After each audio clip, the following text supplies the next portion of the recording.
I just want to make sure, thank you for this IR. You know, the recent storm event we had really brought to light some areas of concern in the city.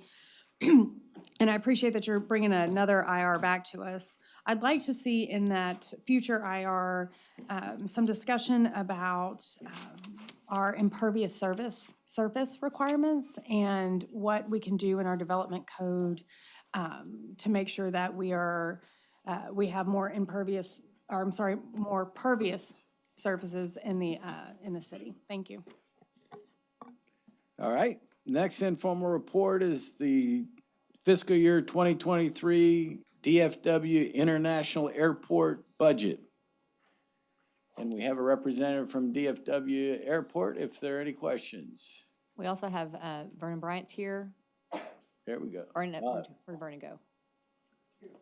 He said, Vernon, thank you for being here. Appreciate you. all right, no questions. Next up is the June 2022 sales tax update. And Richard Zavala is available if there are any questions. Another strong month. Next informal report is the design team selection for Phase 1 of the Fort Worth Convention Center expansion project. And we have Michael Crum and Steve Cook if there are any questions. I have one question about the process. I know that we had come to council and had some discussions about how we as a city could implement, we won't call it local preference because legally we can only do so much, but local flavor, to use one of Mike Crum's words. Are we talking about hot dogs again? That's for Michael. So my question is, did we use the new best value determination in this that we had set out several months ago, or was this after? So this is a contract for professional services. Right. It certainly is. I think it's the one we've talked about, and we've made a couple of changes on the professional services side, but not a whole lot, obviously, as you spoke to. We always look at local partners to be a big part of what we're selecting for when we can. In this particular instance, we have exactly that. Yes. One of the best we could have hoped for, along with a great national partner. So we think we have the best of both worlds in this particular selection. Thank you. Thank you. The next informal report is the preservation of Butler Place historic resources, and Fernando Costa is available if there are any questions. I don't think we have any. Carlos, you had a question? Go ahead, Chris. I think you have the same thing in mind. Go ahead. Okay. I was just going to say, Mary Margaret is also here with Forward Solutions. We really appreciate the hard work she's doing there. I had opportunity to sit on a call, I think it's about 45 minutes long, last week. They gave us really detailed information about what we're going to do with Butler housing. And I tell you, it's going to be very innovative for the city of Fort Worth, downtown Fort Worth. And so I don't know if you want to give any highlights really brief. That'd be great.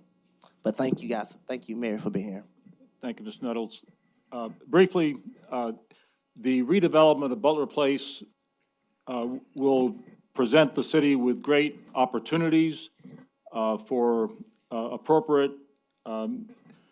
redevelopment of various uses that would complement downtown Fort Worth. On the other hand, it will also adversely affect important historic resources on the site, including the headquarters building for Fort Worth Housing Solutions, which they've recently vacated, the Carver Hamilton Elementary School building. And so pursuant to the provisions of the National Historic Preservation Act, the city of Fort Worth with Fort Worth Housing Solutions has negotiated a memorandum of agreement with the Texas State Historic Preservation Officer, which is now under review by the U.S. Advisory Council on Historic Preservation, whereby we would get federal clearance to proceed with the redevelopment of Butler Place, subject to a series of actions to be taken principally by Fort Worth Housing Solutions, including applying to the city of Fort Worth for historic designation of the Carver Hamilton Elementary School building and two other previously residential structures that are representative of the architecture in Butler Place. They would also develop an amphitheater on a site, hillside, adjacent to I.M. Terrell High School, which would be a great complement to the performing arts that are being promoted at I.M. Terrell. So altogether, I think it should be a win-win proposition. The city will benefit by preserving the best of our past at Butler Place, and yet creating opportunities for new development that will allow our city to continue our remarkable growth. So I hope that answers your question, Mr. Mills. Be happy to entertain any other questions you might have. I think I hear Miss Opal. Whoever says no to Miss Opal? I was gonna say, but Opal, can she come up here if that'd be Yes, of course. possible? Miss Opal?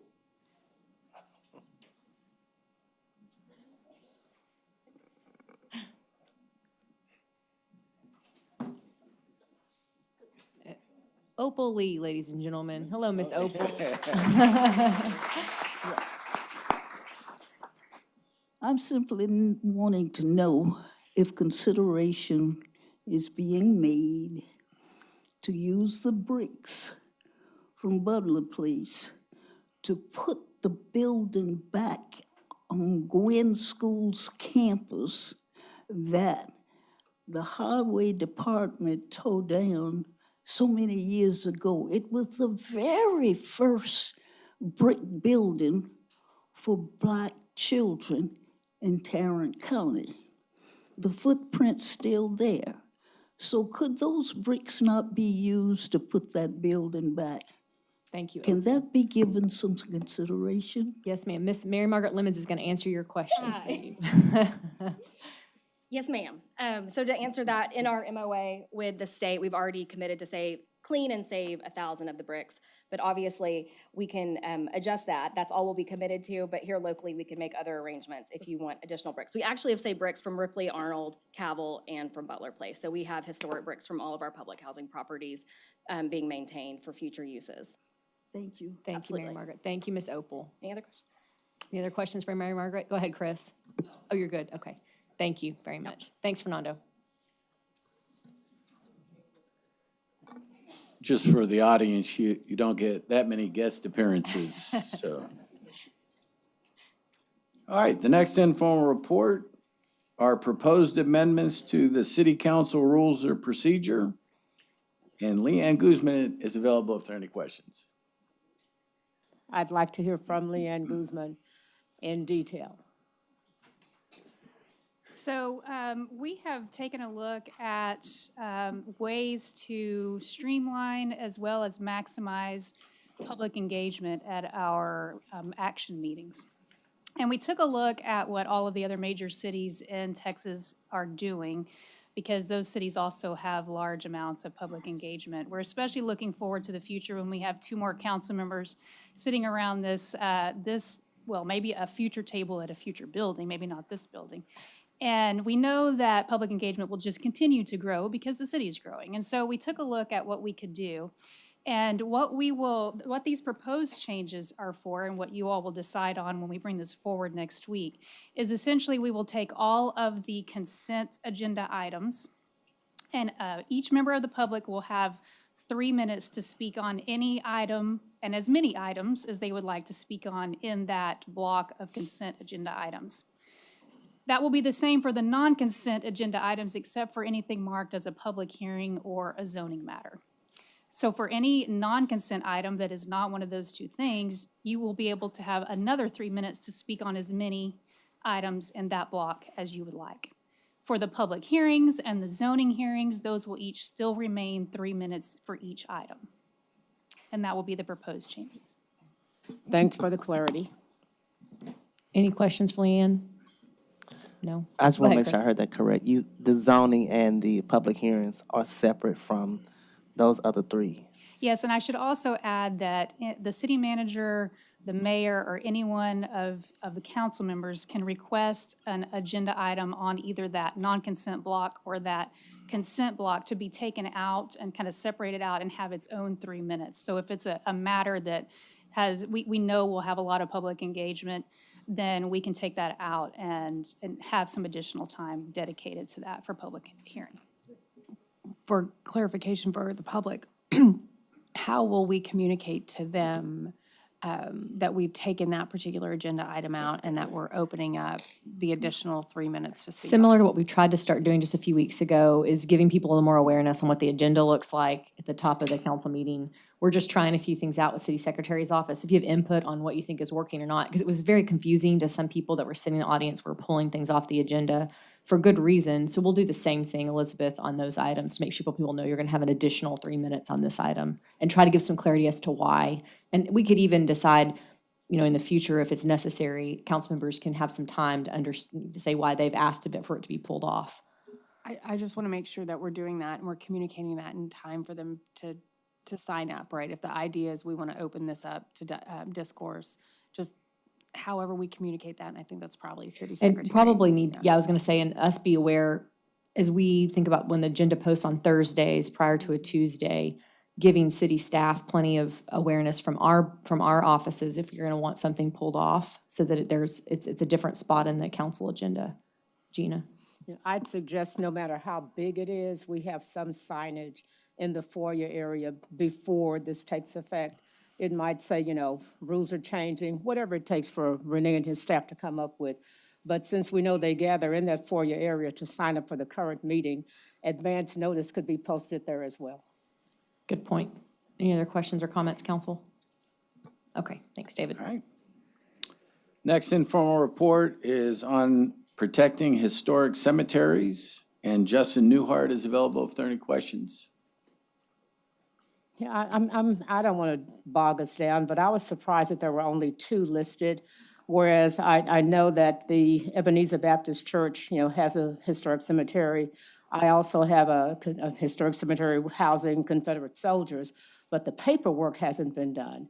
And so how can we get staff to make sure all these little bitty private cemeteries are looped in? Huh? But how? Is it a letter? Now, I want to hear from staff. I don't want to hear from you. I want to hear from staff. How are they going to get the word out? Justin, come on up. No offense, but I want them on this camera. Good afternoon. So we plan on sending out a letter to property owners who have historic cemeteries on their property, informing them of the benefits of designation and steps on how staff can assist them with designating those cemeteries. Now, the reason why I wanted you here is because not everybody knows who they are. For example, there's construction going on in my district right now where there is a historic cemetery and nobody in your office even knew about it because even the people in the neighborhood didn't know. Right, yeah. You know which one I'm talking about? Yeah, unfortunately, we just don't have the survey data to know where all of our historic cemeteries and other resources are in the city. So, you know, we're working on updating our data. It's just going to take some time until we get everything surveyed throughout the city to know where all the resources are. Well, I think you just got some help. Go ahead, Carlos. I wanted to ask if People's Cemetery is on your list. People's Cemetery? Yeah. I believe it is. You sure? Yeah, I'll have to go back and check that. Okay, let me know then. I will. I just need to know if that cemetery is on the list. My point for raising this with such emphasis, even though everybody on the council has read the report, not everybody knows where these are. And so I can't take for granted that a staff who doesn't know where these cemeteries are is going to communicate with those people. And so that's my question again, how? I would suggest media. I would suggest public service announcements, because I promise you, not until they dug dirt in the ground behind the Eugene McCrae Center did people know there's a cemetery there. Did you know that? I didn't either. You think staff knew it? So no, that communication program needs to be enhanced. I'm willing to help. Got it. Okay. Thank you, Justin. Yep. Our next informal report is on the role of streets and finished floor elevations for stormwater management. And Claire Davis is available if there are any questions. Any questions for Claire?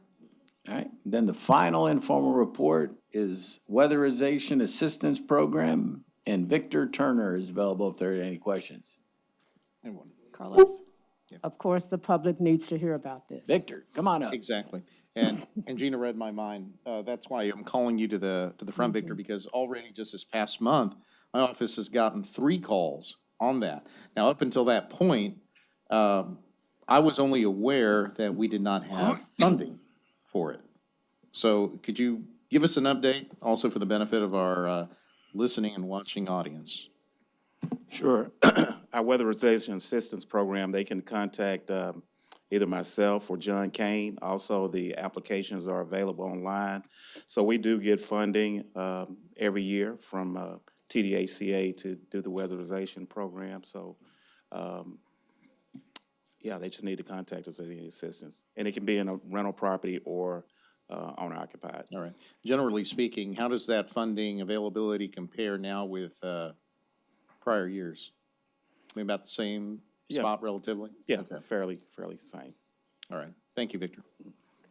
Victor, are we usually expending all of our dollars allocated for weatherization based on who's applying? Yeah, most years, we did have a little downturn the last couple years where we had some, not as many units that were done because of COVID, but yeah, we generally spend all those dollars. Thank you. Thank you. Go ahead, Chris. Okay, and I'm looking at the IR, and I just kind of wanted to put on the record, or at least have you say it. It talks about the eligibility and requirements, so if you can give those eligibilities, so cause I know some of my programs are for senior citizens, but like this program is for all-inclusive. Yeah, anyone that's at 200% of poverty level or less are eligible. So, yeah, And it says Tarrant County resident, so we can help people outside of Fort Worth? we can, for this program, we can. Okay, and do we have the breakdown what we consider poverty? Well, Poverty. yeah, there's a chart over on page 3 with that breakdown of the income levels that we consider poverty levels. Okay, so for one family, $27,000 a year. For a family of 4, $55,000 a year. A family of 5, $64,000 a year. Correct. Okay. Victor, is based on what we know about the cost of repairs and how COVID has caused increased cost?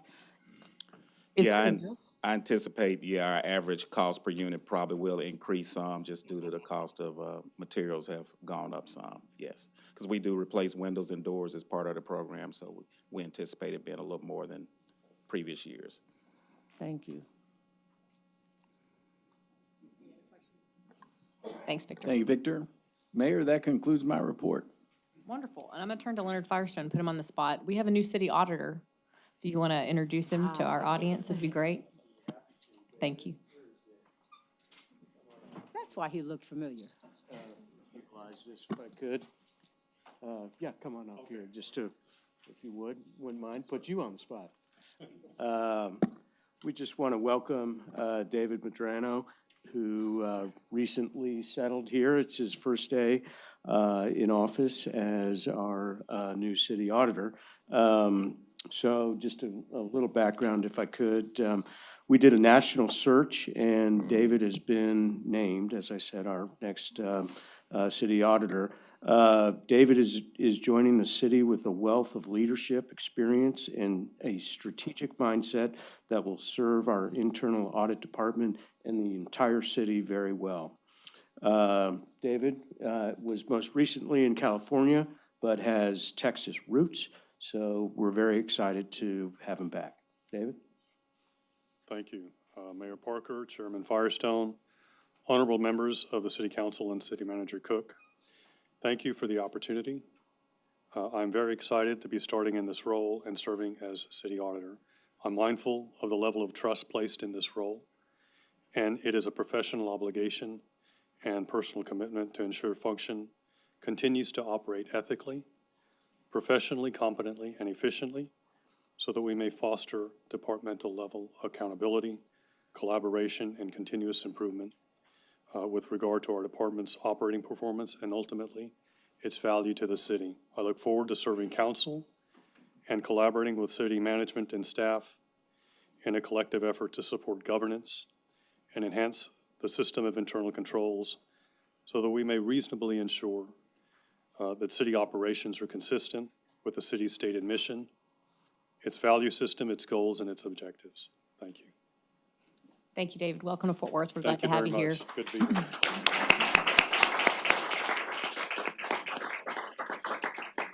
And John Riggs, thank you so much for your service. How long were you actually interim total? 8 months, was probably promised 2 months, and you came out of retirement to help us. So we really, really appreciate you. You've been excellent. Thanks, John. Okay, David. So it looks like we're moving to questions regarding significant zoning cases next week, or any upcoming agenda items. Do you have any questions, concerns? Nope.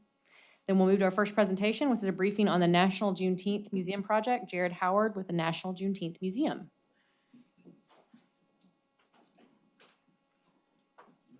And a pleasant good morning, good afternoon to the council and to the staff in presence and to those in the audience. My name is indeed Jared Howard, and I am here to represent the National Juneteenth Museum, which is the latest of a series of incredible museums that are coming to our incredible city. I want to brief you here. I think Carlo gave me 15 minutes. I'm going to try to give him 5 of those back because I want to answer your questions. But let me say thank you for having me, and I'm going to blow through this. I don't have a clicker, so here it is right here. It's right in front of you, Jared. All right, so let's go through this. The National Juneteenth Museum, I will say this from the very onset, is a 7-year project that is finally being manifested. And when you say, where is the National Juneteenth Museum going to be?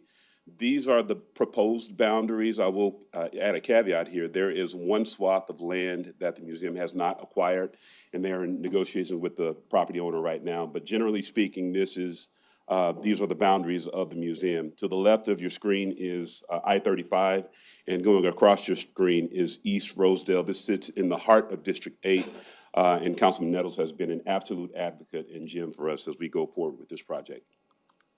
We wouldn't do anything in the neighborhood without first sitting down and talking to the stakeholders, the people that have been in the neighborhood. As you all are aware, there's a great deal of cynicism and skepticism by the people in the neighborhood because we've been talking about development in this area for a number of years, to be sure, decades, in fact. So the first thing we did before we started any planning was we called the people in the neighborhood. These are members of the Historic Southside Neighborhood Association, some of which you might recognize. There's Wallace Bridges, who is now a City of Fort Worth School District trustee. We've got James Walker, who's done a great deal of real estate in the area, and there is the inimitable Miss Opal Lee. Some of the people you might not recognize are members of our architecture team. They are from a group called the Bjarke Ingels Group.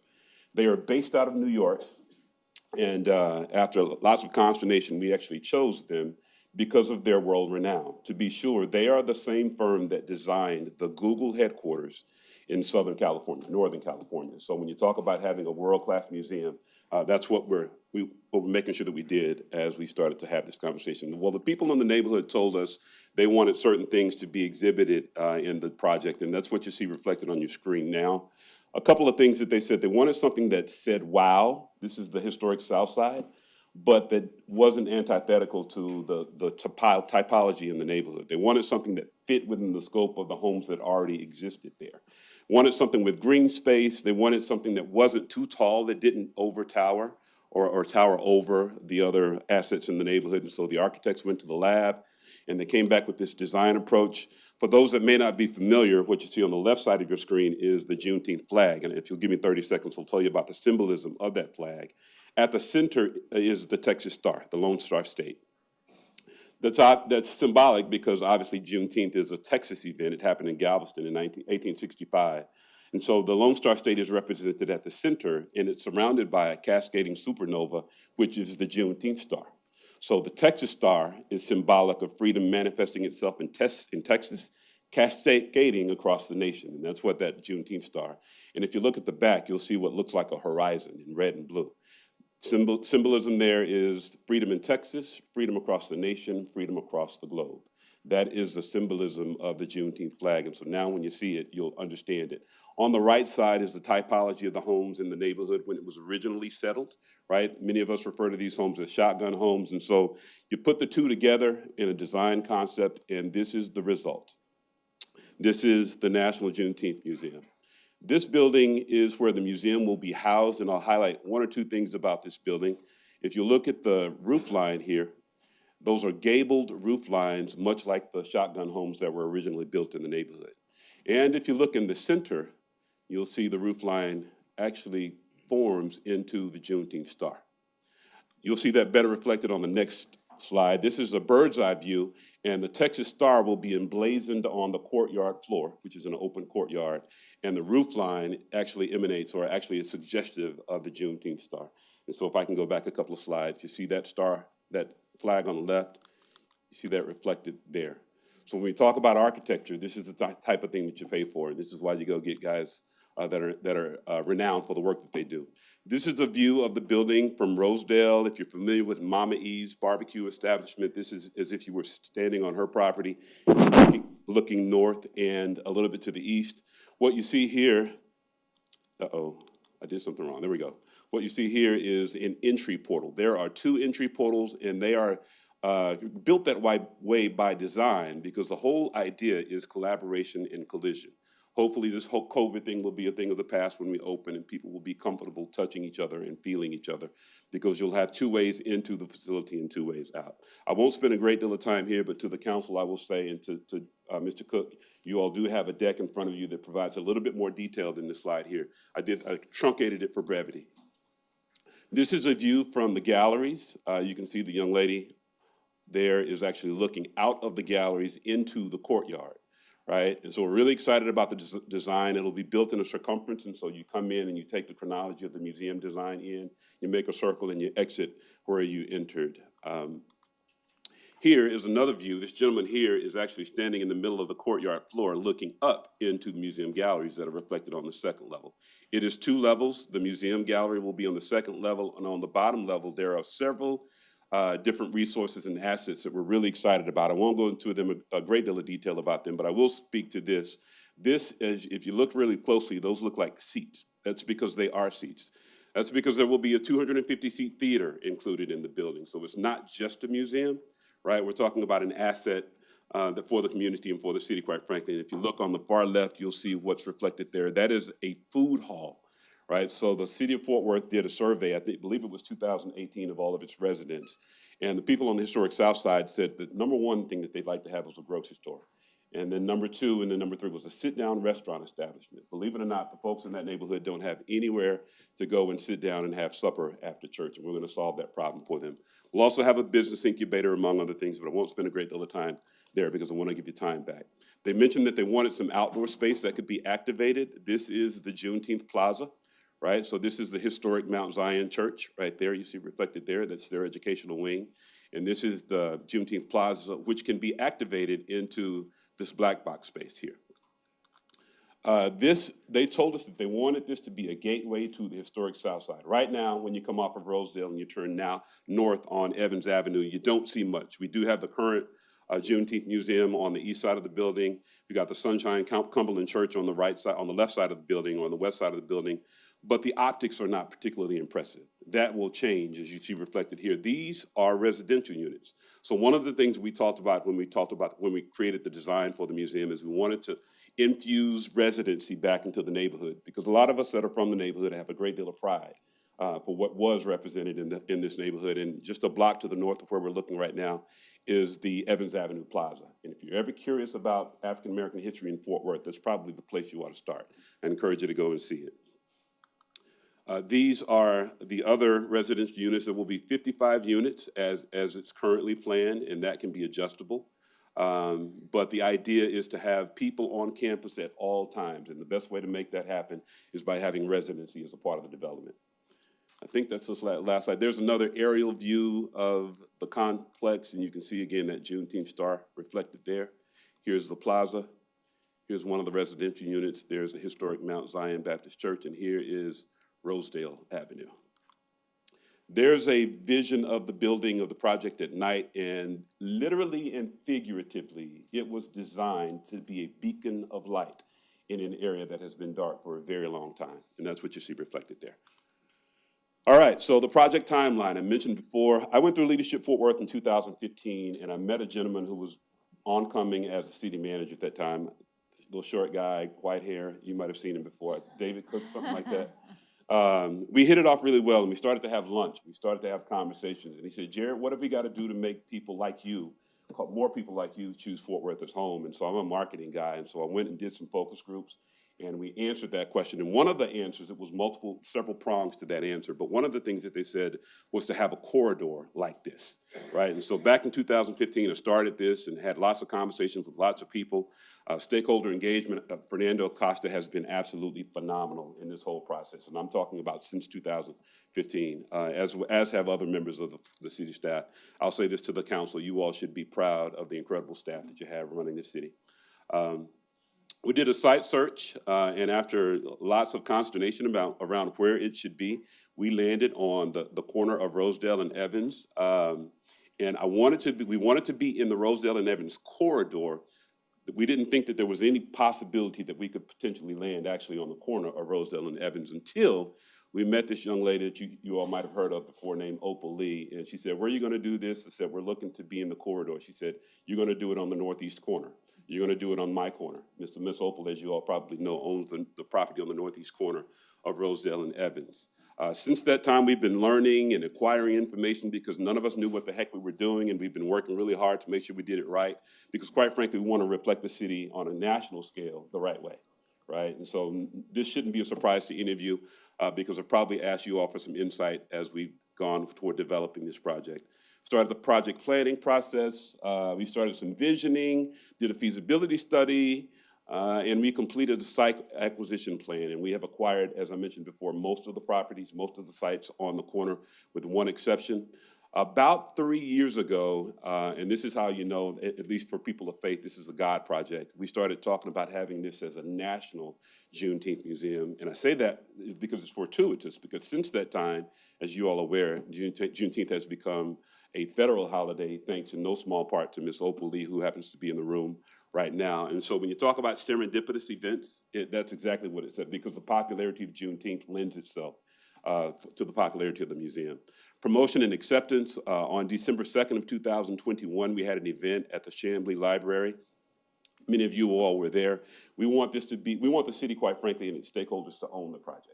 Right? This is not any particular group of people's development or museum. This is the city of Fort Worth, and our hope is that the city will embrace it.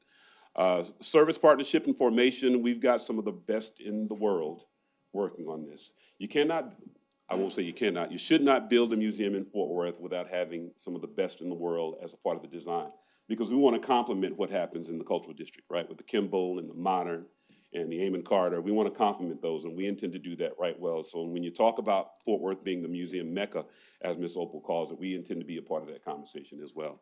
In fact, to be sure, we're relying on some of the expertise of some of the people that operate the other museums. And starting now, we're on a capital campaign. I want to mention this because I think it's important to mention here.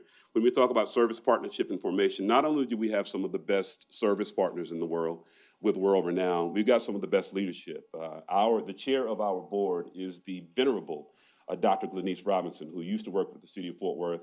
And she's here, and I'm really grateful to have her on board. I will tell you, she came kicking and screaming, but she eventually did come. And we are excited to have her, and now I can see why you all loved her. We knew that before, but we see why the city loved her so much, and no, you can't have her back. All right, going forward, starting right now, we are working on a pre-construction project. If we have our druthers, right, we will break ground before the end of 2022. Worst case scenario, we will break ground in the first quarter of 2023.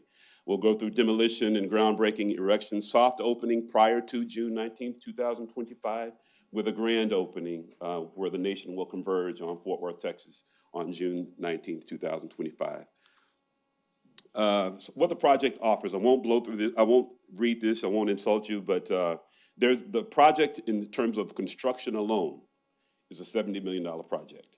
And so when you talk about a $70 million infusion of capital into the historic South Side, that's a pretty big deal, and they're excited about it, as are we. It will be a global tourist destination. We all recognize the greatness of the city of Fort Worth. It's time that some other people recognize that as well, and we're going to help with that. An actual gateway to the South Side, we're talking about more than 100 jobs, right, which is always important. The sit-down restaurant that we talked about before, we'll have a business incubator where we'll be curating some of the businesses in the neighborhood. And so perhaps in 3 years from now, It won't just be blight as you drive through the neighborhood. Then you'll see some storefronts. You'll see some of the businesses that are waiting to be birthed out of the neighborhood. And quite frankly, I'm really excited about the last part, which is the rehabilitation of the neighborhood. My great-great-grandmother was Amanda Davis, and Amanda Davis founded the area that we know as Stop 6, right, in Councilwoman Bivens' area.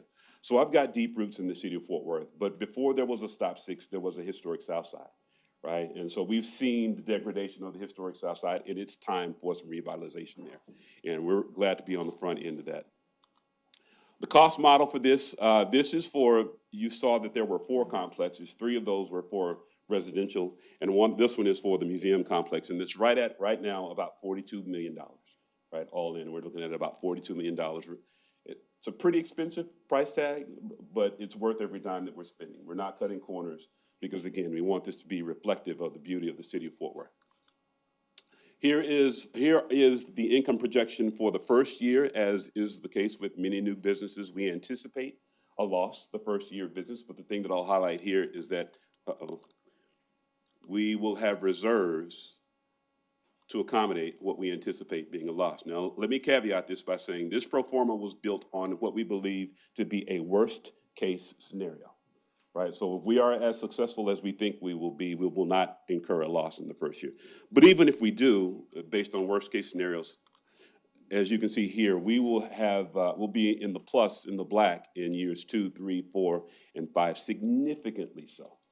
And the money's made here, this is a nonprofit organization, will be infused back into some of the operations that happen on the site. So we're really, really excited about that.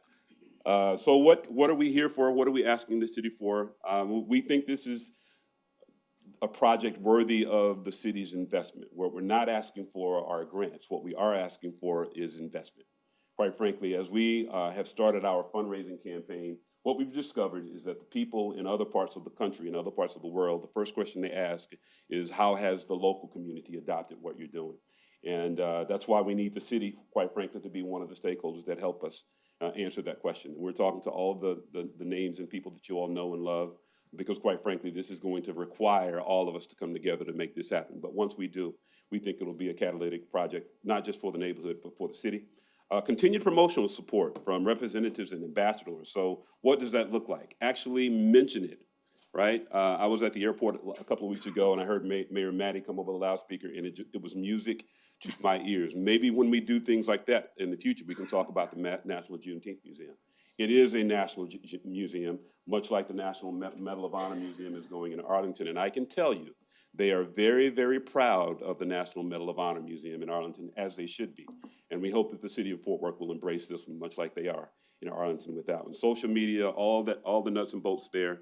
The reality is we are building this as a part of a partnership. And so you see some of the logos of the organizations that we have been in conversations with and we expect to partner with. But to the extent that you all can help us, help them understand the mandate to help us, and that would be, we'd certainly appreciate that. One of the things that's challenging for us right now is, if you've ever meandered through the neighborhood, you recognize that there are unhoused citizens, and many of them, right?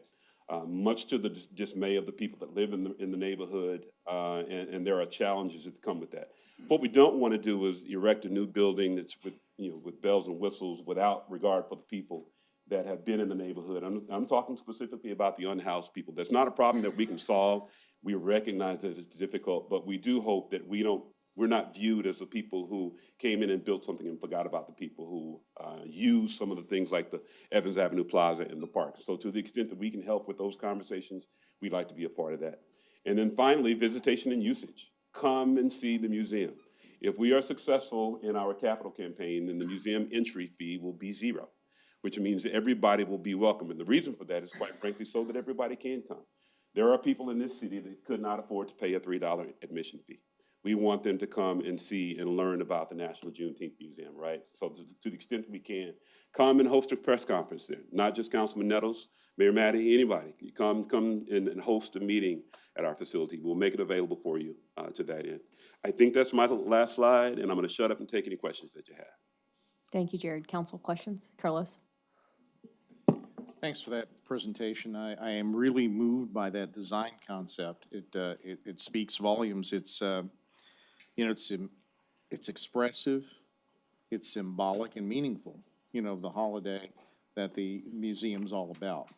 I noticed something here, and I'm sorry, I'm gonna nerd out on you a little bit, okay? I really do like the gable design, the intersecting gables. And I think that, you know, the designers, as you said, know their stuff, because I've noticed that the most prominent gables are facing north and south, you know, where you have prevailing winds. And so Impressive. I was looking at that, my first impression was, looks really neat, but then I started getting worried. But then when I started looking at that, I see those features built in, so you get some travel through, you know, some of those winds. So I think you got that base covered. It's a wonderful Our concept. resident engineer. Sorry. It comes out every now and then. One of the things, Councilman, I will mention is that we want to be good neighbors, right? So we are building a master plan that incorporates the NAACP and the Federated Women's Club and the Chamblee Library and the Sunshine Cumberland Church and the Mount Zion Church. We want to build a partnership with those folks because, quite frankly, we need them.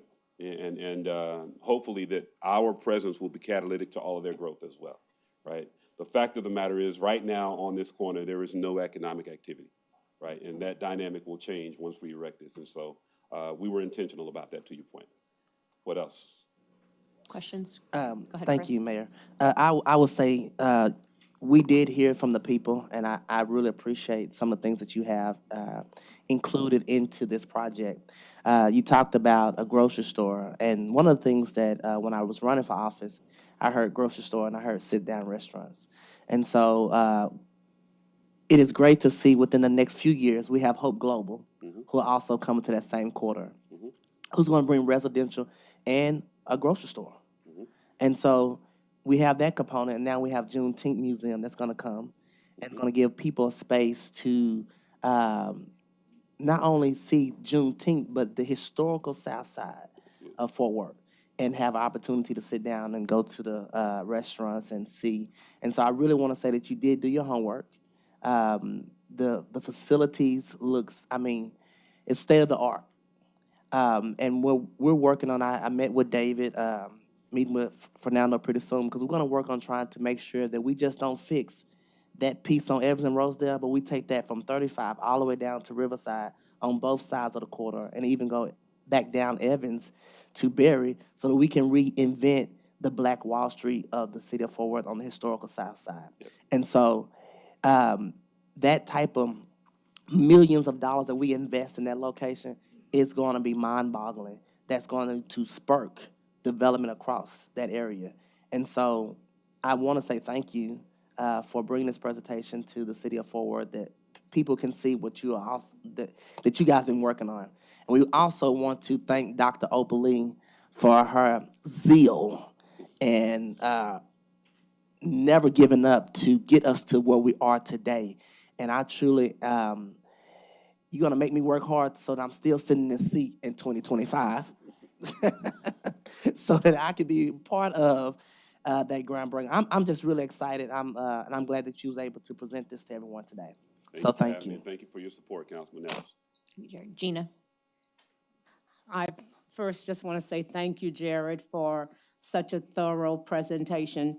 For those of you who don't know his background, this is just who he is. At BNSF, Jared handled national accounts like Nike, Johnson & Johnson. So this is not smoothness, this is just him. And leaving BNSF, went on to Bell, Government Affairs. I appreciate your knowing this area, because of people who do remember those glory days.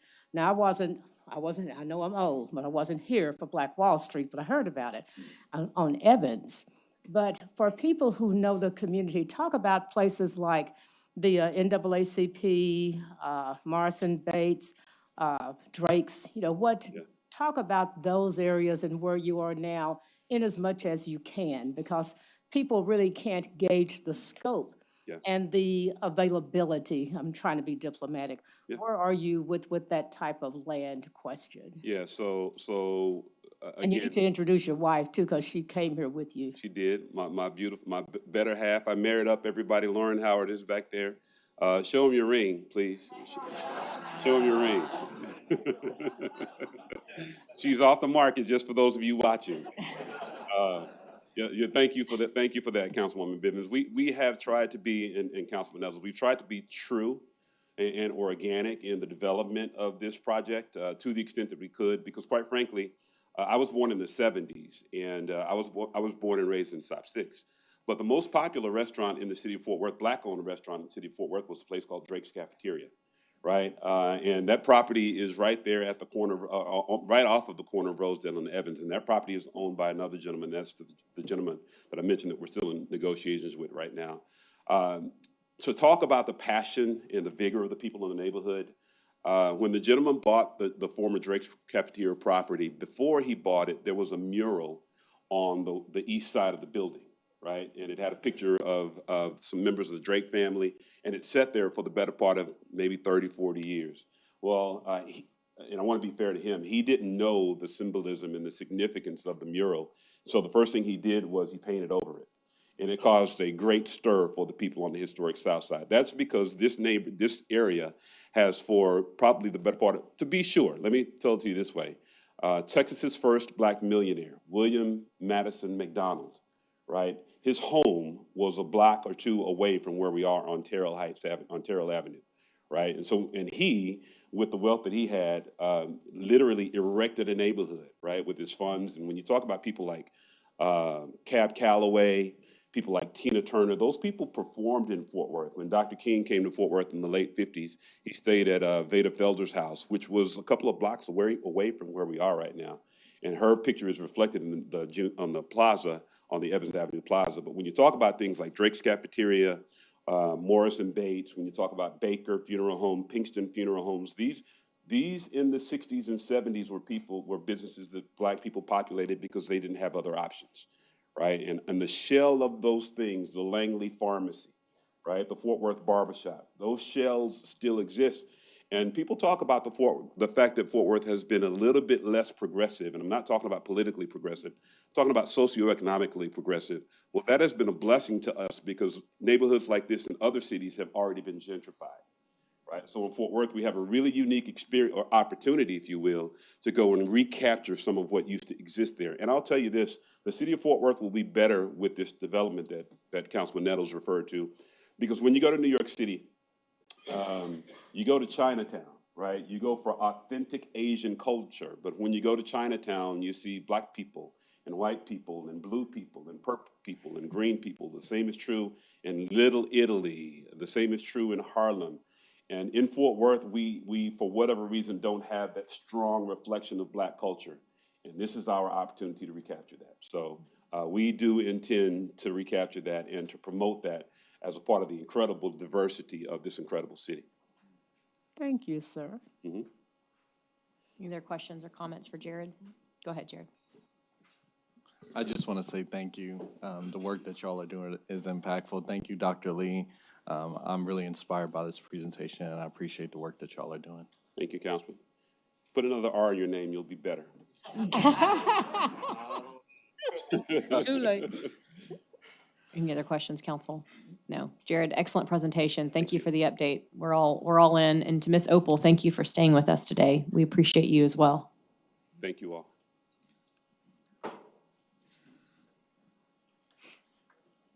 Next to Brent Beasley with Fort Worth Education Partnership. He's going to present the 2022 Texas School Accountability Report. Mayor. Yes, sir. Ma'am. Please let me do this. I have been really geeked up on reading the police report and quite anxious for today's meeting. I spoke in terms that did not reflect the admiration I have for Elizabeth Beck. And I want to make sure everyone knows that I have nothing but love and admiration for that redhead. So please do not just let the old lady be okay. We Thank good? you, Gina. Okay. Thank you. Brent, all yours. All right, thank you all for giving me a little time here with you today. I live across the street from De Zavala Elementary School in the near south side. Technically, I live across the street from the dumpsters and the playground of De Zavala Elementary. And I love hearing the sweet sounds of the children playing out on the playground at recess whenever I'm at home on a school day. I don't love as much the the earth-shaking banging of the dumpsters being collected at 6 a.m. Once a week. But both of those things are true. You know, it's not an either or, it's a both and that comes with living right there. In the spring of 2021, only 22% of the kids at De Zavala Elementary met grade level standards on state tests. This past year, they made huge gains. The number of kids meeting grade level increased by 26 percentage points in 1 year, from last year to this past year. And it is also true that even after a 26-point gain, which makes De Zavala a better than average school in Fort Worth, still fewer than half of the kids that I hear playing on that playground at recess are reading at grade level, doing math at grade level. They're at 48%. So improvement, absolutely. Good enough, absolutely not. It's a both and situation that we have in Fort Worth right now. We're putting out our annual report that shows how our children are performing academically in every public school in our city, organized by council district. I see that you have those reports in front of you. There are 160,000 children in public schools that are located in the city of Fort Worth. Of those, less than half, 44%, are in Fort Worth ISD schools.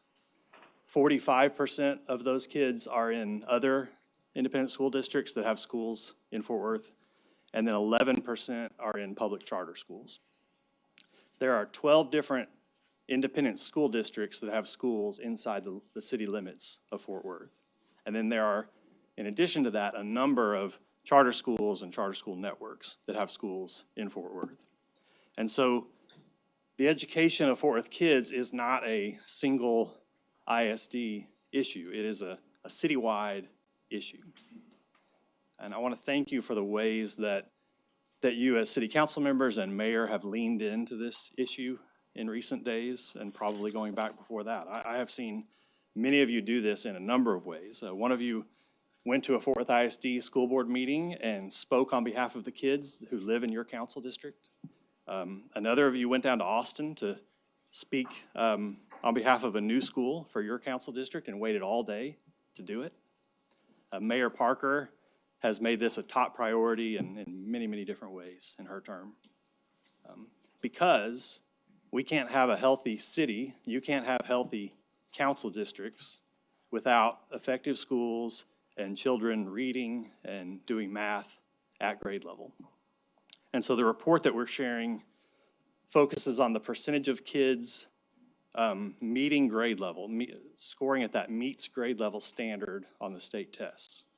And this is the clearest and the most straightforward metric that we have every year that tells us if we are fulfilling that promise of a great education to all kids in our city. The state has the A through F rating system, and that gives us a good understanding of all the different aspects of how schools are doing. But the clearest and the most straightforward way to know how they're doing is to look at that meeting grade level metric. Because I think what we really want to know is, are our kids reading at grade level? You know, are they doing math at grade level? And so that's why we're reporting on how our city, how our council districts, how our schools are doing at getting students at grade level. There has been an extraordinary effort by schools and teachers and families to get students back on track after the pandemic. We commend everyone involved in that. It didn't have to go that way, but it has improved. And it is also true that the progress in meeting grade level over this past year, even with that, still just over a third of kids in school in the city of Fort Worth are at grade level. And so if you look at page 3 of the report, it kind of gives the overall city numbers. You'll see that overall in the city of Fort Worth, 36% of the kids are meeting grade level standards. That's up from 28% last year. It's still a little short of where we were in 2019, the year before COVID.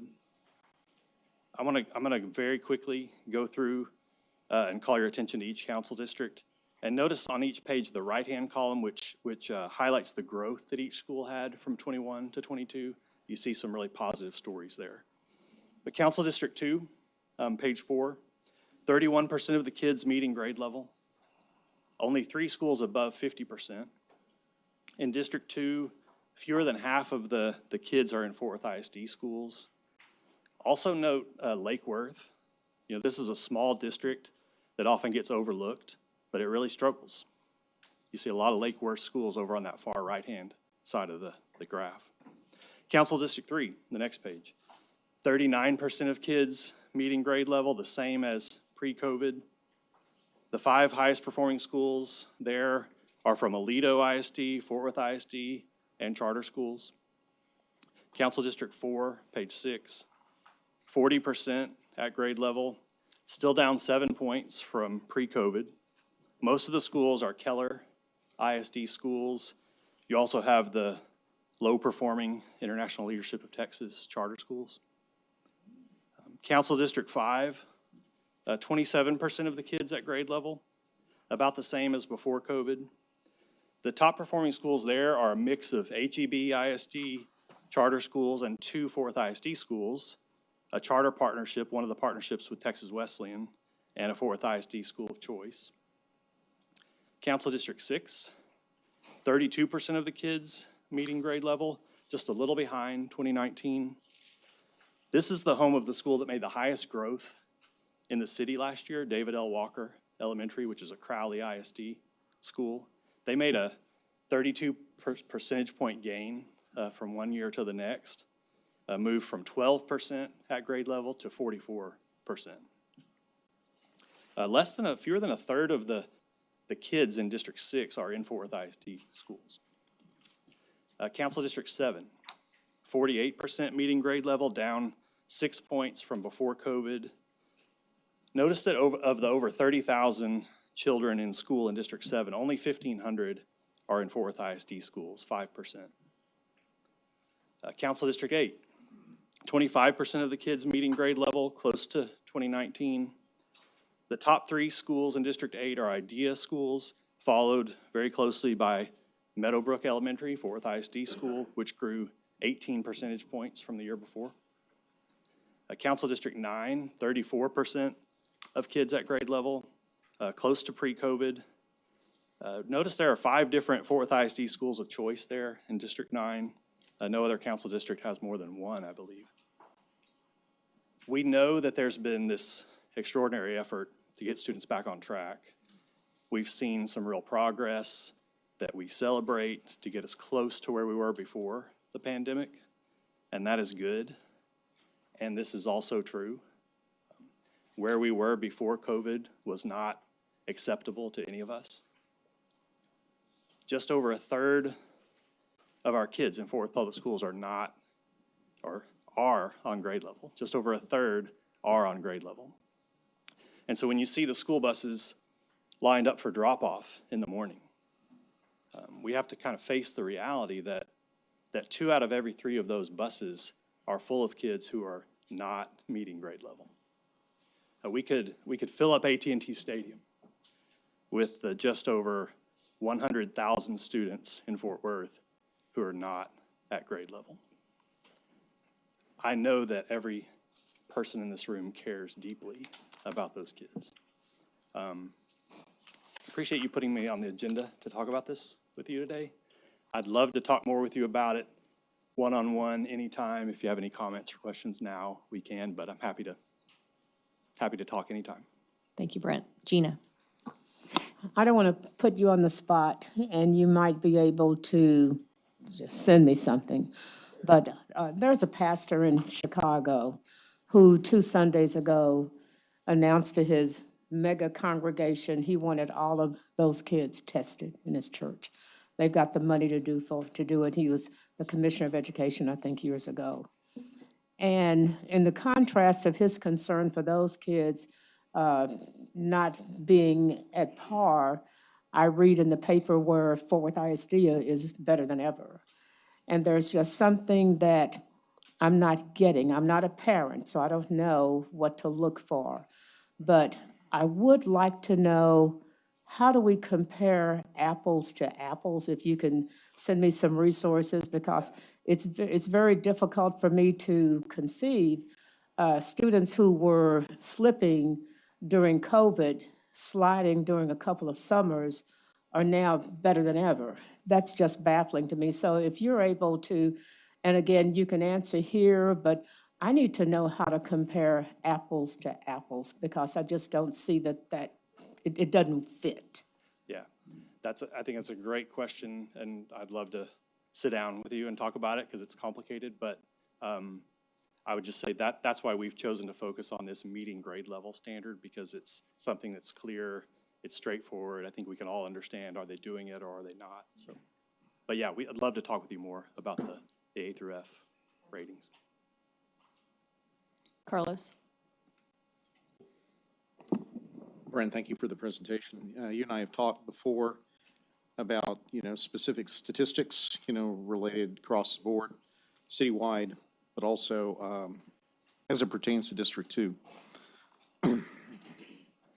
Like Gina, I think I need more of an apples and oranges type of comparison. I'm not an education expert, but some things do, bear out, when you're doing at least a cursory look at the information that you provided. There's some troubling numbers there. Like you said, I think some difficult conversations need to be had, and I'm speaking specifically only to my district, okay? I know in the past, I've had these conversations before with trustees and, with the outgoing superintendent. There are some indications of improvement in specific areas. And that's, reassuring only to a certain extent. Okay, what I am interested in are sustained improvements and how to get, to those sustained improvements. Yes, the pandemic did not do any favors to anyone, but as you and I recently saw, there were some other trends happening prior to the pandemic that were indicative of why we're not hitting our metrics. I'm just being very honest and straightforward. I am a parent. And these things, concern me, concern my wife. When we look at the numbers, what are we imparting to our kids? Are they prepared sufficiently? And I know it's not one ISD, as you said earlier. There are many ISDs that are represented in council districts across the city. I don't know what the precise solution is. I can just point out, some things. I'll refrain from asking more specific questions later. But, I did happen to notice, as you indicated there, District 2 doesn't have, any charter schools, within its boundaries. But you do have over 12,000 students, going there. I think parents, do want choices there. We want to support our public schools. And we want them to be successful as well. Don't think it's mutually exclusive to consider including charter schools as being part of that formula. So that's all for now, but thank you. Thank you, Carlos. Any other questions or comments from council? No? Brent, thank you for taking the time to be here. I know this sometimes is a little out of box for us, but I think the way they package the information is really powerful. I know each of you had this conversation with Elizabeth and others about visiting the schools, knowing what their needs are. My experience when you walk on a campus, everybody's need is very different. I'll point to Clifford Davis Elementary School in Chris's district. I was there first day of school. They made gains, but that school usually has the highest proportion of refugee families in the entire city. And so the way community shows up for that school district, or that school campus in particular, is going to be really important.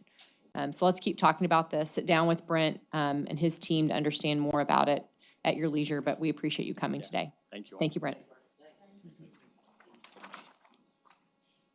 What's that? Okay. Pete, thank you for coming. Pete Guerin was here hiding in the back. Now he's gone. Okay. Our last presentation, council, is a presentation of final report of expert panel on police reform. David Cook is going to kick things off for us. Thanks, David. Thank you, Mayor and Council. Thanks, guys. I'm going to introduce you in a second, all right? Sure. You guys look good. Thank you. Today, we received the final report presentation from the police expert panel. The panel was approved by City Council back in November of 2019. Some of you were not on the council at the time, so let me provide a little context. So it's November of 2019. It was a difficult time for the city. A month earlier, on October 12, 2019, Tatiana Jefferson was killed by a Fort Worth police officer. Following the shooting, Chief Ed Kraus, he was the chief at the time, Mayor Price, and I stated publicly that it shouldn't have happened and that it was our responsibility to do what we can to ensure that it does not happen again. When we set up the police panel, there were four main objectives. One, the panel would be independent. Two, the city would be open and transparent, and the panel would have access to any and all reports, documents, and videos. Three, the panel would be thorough. And four, community involvement and engagement would be part of the panel's scope of work. So the police panel begins their work in the winter of 2019. So it's December of 2019, January of 2020. On March 13th, 2020, Breonna Taylor is killed by police in Louisville, Kentucky. In that same month of March 2020, states and cities and counties are closing schools and businesses due to COVID-19. Public meetings are curtailed or canceled. It is also in March of 2020 that Kim Neal is hired to lead the new Office of Police Oversight Monitor for the city of Fort Worth. On May 25th of 2020, George Floyd Jr. is killed by a police officer in Minneapolis, Minnesota. I provide this context to share that this is the backdrop for the work of the police panel. In July of 2020, the panel presented a preliminary report which was shared with the City Council, and the panel continued to work and in 2021 completed their assessment. In the summer of 2021, the city extended contracts for the panel to complete their final report, and as part of that, assessed changes made by the department and the city since 2019. Today is to hear about the work of the expert panel, and I'm going to introduce the two team leaders, or our co-chairs of the police expert panel. At that time, back in November 2019, we were inundated with interest of companies and individuals who wanted to serve as potential panelists. We wanted recognized experts in best practices for police operations and in the field of procedural justice, bias-based policing, and use of force. We also wanted individuals who worked with cities on a national scale. We appointed an 8-member committee, 2 team leaders or co-chairs, and our 2 co-chairs have local connections, but are still recognized on a national and international scale. Dr. Alex Del Carmen is currently professor and associate dean of the School of Criminology, Criminal Justice, and Strategic Studies at Tarleton State University, and is considered an authority on the topic of race and crime, with particular emphasis on racial profiling in law enforcement. Dr. Del Carmen has also served as a federal monitor in other cities. Dr. Tyrone Bowman began his public service career in 1983 as a police officer with the city of Arlington, right next door. In 1999, he was appointed chief of police. He also served as deputy city manager and director of public safety until he retired in 2017. He is a police practices expert and president and CEO of the Bowman Group, and he has also been appointed as a federal monitor in other cities. Mayor and City Council are 2 chairs to present the final report on the expert panel for police. Thank you, David. Gentlemen, welcome. Thank you.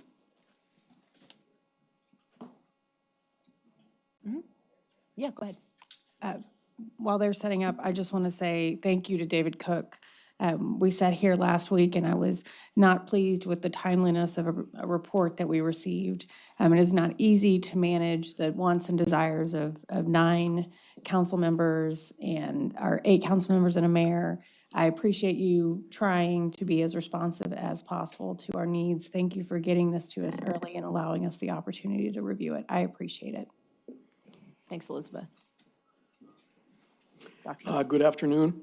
Thank you, Mr. Cook, for those kind words. I'm Alex Del Carmen, as Mr. Cook mentioned, and I also want to briefly talk about a couple of things before I get started on our PowerPoint presentation.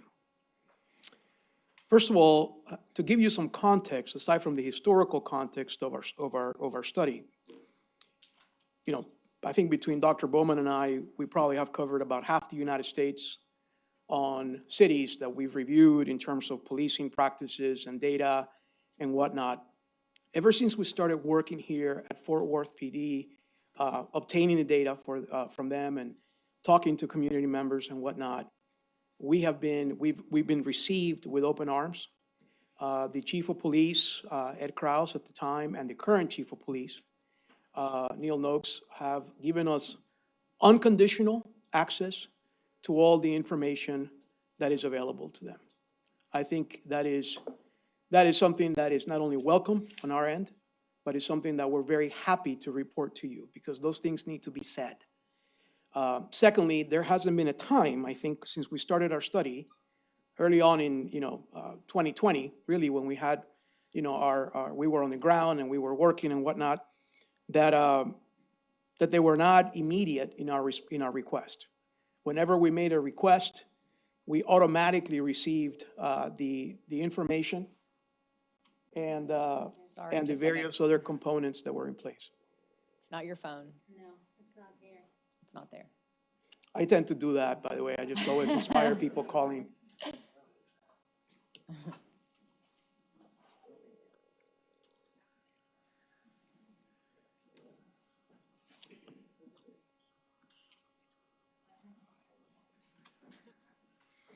When everything else fails, just unplug everything, right? Yeah. Maybe that'll work.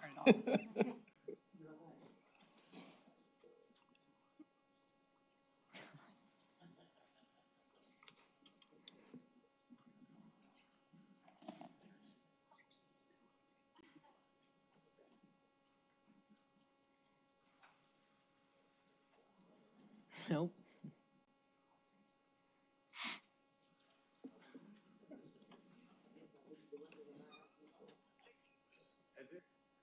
Okay, I think it cut off. Sorry for the interruption. No, I'm a college professor. I'm used to that. Having said that, I did want to emphasize the fact that Chief Noakes has been incredibly open to all the requests that we've made. And also importantly, I often say that police departments should be evaluated when something happens that is wrong in how they address it. And whether or not they can address it immediately, they're open-minded, they're reflective about what happened. And that's certainly been the experience under his current leadership as well. Julie Swearingen, Assistant Chief Swearingen, Monitor Kim Neal, the City Manager's Office, both Fernando, who inherited this project, I think he's as excited as we are that today came, and also David Cook, who has been not only someone that asked us to find the truth, but also to report it and ensure that we kept them on notice constantly if anyone came in the way of obstructing that truth. So the panel started, and basically our commission, our initial charge was not to look into Tatiana's death. I want to make that clear. I know the press is here and they're going to be asking questions later on, which by the way, we're not going to have any interviews later on today, not on this topic. But I will say to you that when Tatiana died, it affected us all in the community. I've been a resident of the Dallas-Fort Worth area for 25 years, and this is my backyard. This is where I work, in the city of Fort Worth. And so when Mr. Cook called and reached out and said, would you do this along with Dr. Bowman? I said, absolutely, because it wasn't just a job. It was the idea of giving back as a first-generation immigrant to the United States. It was the idea of giving back to my community and ensuring that our police department looks at itself and grows from this experience as well. So our various objectives that we had in place were to identify patterns or practices. And you may have seen these words before, because this is in fact what the Department of Justice Civil Rights Division often uses in their investigations related to police interactions with the public, the escalation and the use of force incidents. We also examined police policies, operational practices, training, documentation, accountability, systems, corrective and reporting procedures, and technology applications as well.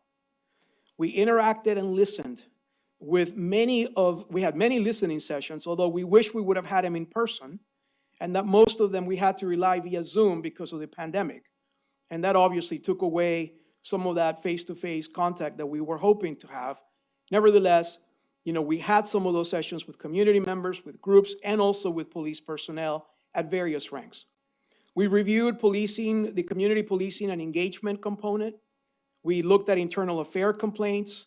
We looked at the recruitment plan, hiring and promotions component, critical incident interactions with mental health community, and interactions with the youth. So we dealt with a great deal of areas within policing, although there are others that we basically was beyond the scope of our study as to what we could do at the time, given the limitations of COVID and whatnot. I want to make sure that this is clear. I'm not a Texan, although I consider myself one by being here 25 years. I say it like it is. I have a reputation of that. And that's both good and bad, because I tend to make everyone upset and very few people happy. And so I'm here to tell you, we're going to tell you how it was and how it is. We are not going to sugarcoat this.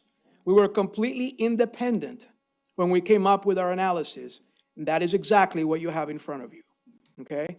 And so we believe the community deserves the truth. We believe the police department deserves the truth, and we believe you as the leaders of the city deserve the truth as well. None of the items on this report were changed, modified, suggested by outside entities. This was our work and our work only. The only thing that we did before issuing the final report is we ran some factoids by the city to ensure that our data was correct and our numbers were correct. But this is our final product, and our names are on it for a reason. As Mr. Cook mentioned, Dr. Bowman and I served as chairs. That means we basically led the efforts, coordinated, but we certainly relied on a great deal of talent that we had in the team. With us today is Mr. Tom Petrowski, who is right behind some of you and in front of some of you. Tom is the former chief legal counsel of the FBI, and someone that I work with on various other projects, including the police reform case in Puerto Rico. He was of great help and also one of our subject matter experts. On video, or not on video, but on call right now is Mr. Jonathan Smith, who headed the Civil Rights Division of DOJ, and also Rashida Ogletree-George, a former DOJ investigator as well. No longer with us, but their names are on the report, but I do want to say that these individuals were part of that first preliminary report. It was Linda Garcia, Emily Gunston, and also Marcia Thompson and Dr. Rita Villarreal Watkins, who happens to head the Law Enforcement Institute of Texas, which is in charge of most of the training. The preliminary review report that we issued had some observations. The idea when we met with Mr. Cook initially was for us to do a deep dive right away so that we could provide some feedback to him and to the police chief at the time on things that deserved and needed immediate attention. And so we got to work. We wanted to make sure that in the 4 or 5 months leading the efforts of being charged with this study, that we simply provided the City of Fort Worth Police Department with some immediate findings so that they could address those findings in a way that would improve the lives of the people in the community and at the same time allow for an increased level of professionalism. This preliminary report included recommendations to the Fort Worth Police Department to consider adopting right away. I'm happy to tell you that the leadership took it seriously.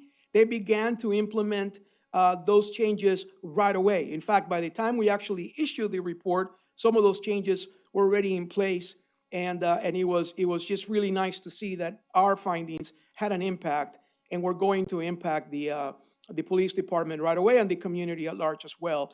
We note that in our report. If you've read the report, you know that we actually note the various instances, enhancements of policies and various other things that were actually noted by the police department right away.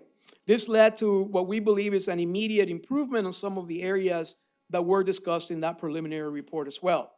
Some of the members of the panel moved on to other jobs, like the folks that I just mentioned right now, and other opportunities, but some of us remained. Dr. Bowman and I remained as leads, Jonathan Smith and Tom Petrowski remained, and we also asked Rashida Ogletree-George, who has a vast amount of experience working on cases like this for DOJ, to also join us and join our efforts on the second phase or the second part of our study.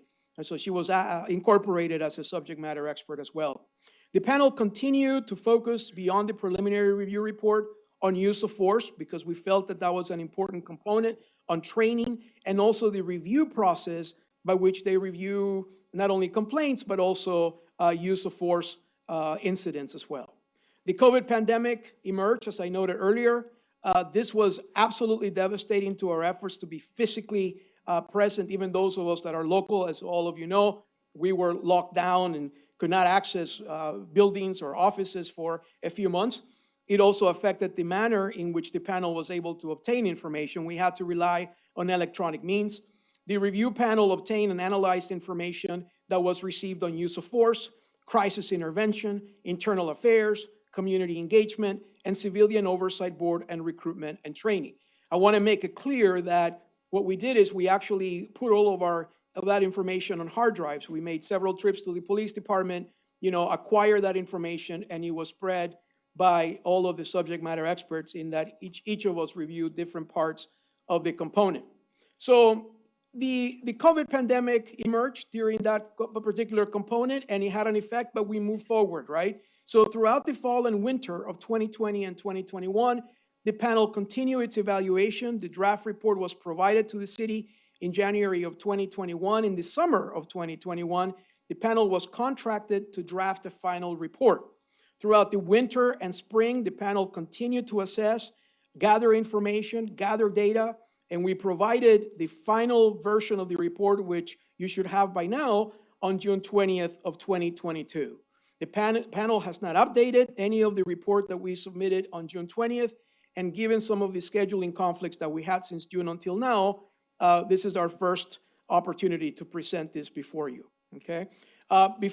Just so you know, I'm going to continue on 3 or 4 more slides, give you some of that background, talk about our methodology, and then Dr. Bowman will add the findings and conclusion of our study. So the city of Fort Worth and the Fort Worth Police Department, and I think it's important to mention both, right? Because not only has the police department been very open to giving us the information and open to adapting and adopting some of the things that we recommended, but also the city deserves a lot of recognition. It takes a lot of courage to look at oneself in the mirror and also make those adjustments, right? And so you all have long recognized, even those of you that have not been around for a while, but just the history of the city itself and the city council itself has long recognized the fact that there needs to be greater trust and legitimacy in the community. In 2015, you were selected as part of the Department of Justice National Initiative for Building Community Trust and Justice. In 2015 as well, you created the Chiefs Advisory Board. In 2017, the creation of the Fort Worth Task Force on Race and Culture was implemented. And in 2020, you were part of the legislation to create the office, or part of the component to create the office of the police monitor, right? These are all significant institutional implementations of the fact that you recognized as a community and as a leader that some of these things needed to be materialized and institutionalized as well. The sources for information for the review, some of the things we looked at, although this is not at all, doesn't total the hours and the various documents that we look for, but we put these in categories for your own iteration. We looked at the departmental policies and procedures. We looked at the stop, arrest data, and other data that was made available to us. We looked at more than 200 use of force, warrant executions, internal affairs, critical incident review board files, including some body-worn cameras and in-car camera videos as well.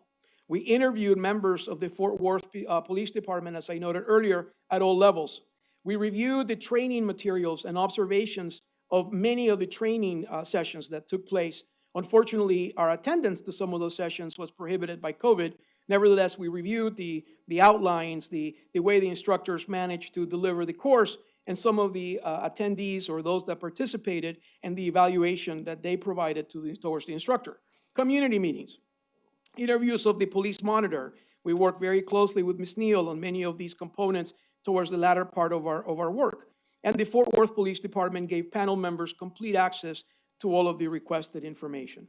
The methodology that we followed is we basically identified patterns of conduct that violate policy or civil rights, right? In order to determine, if it in fact affected community trust of the legitimacy of the police department.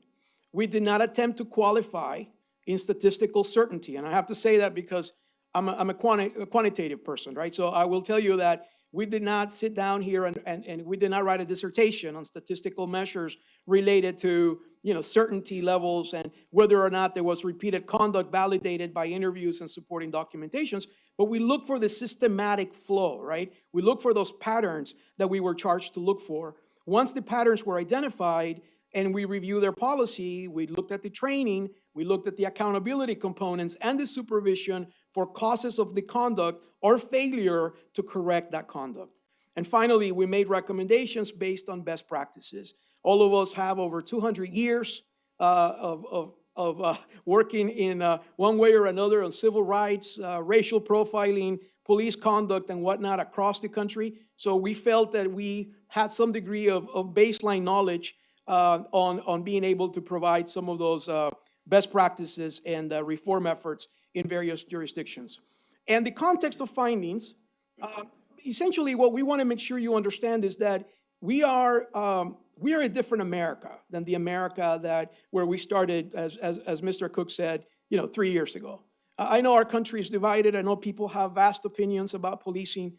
No one here, and particularly me, are ever going to undermine the difficulty of the job associated with being a law enforcement officer today.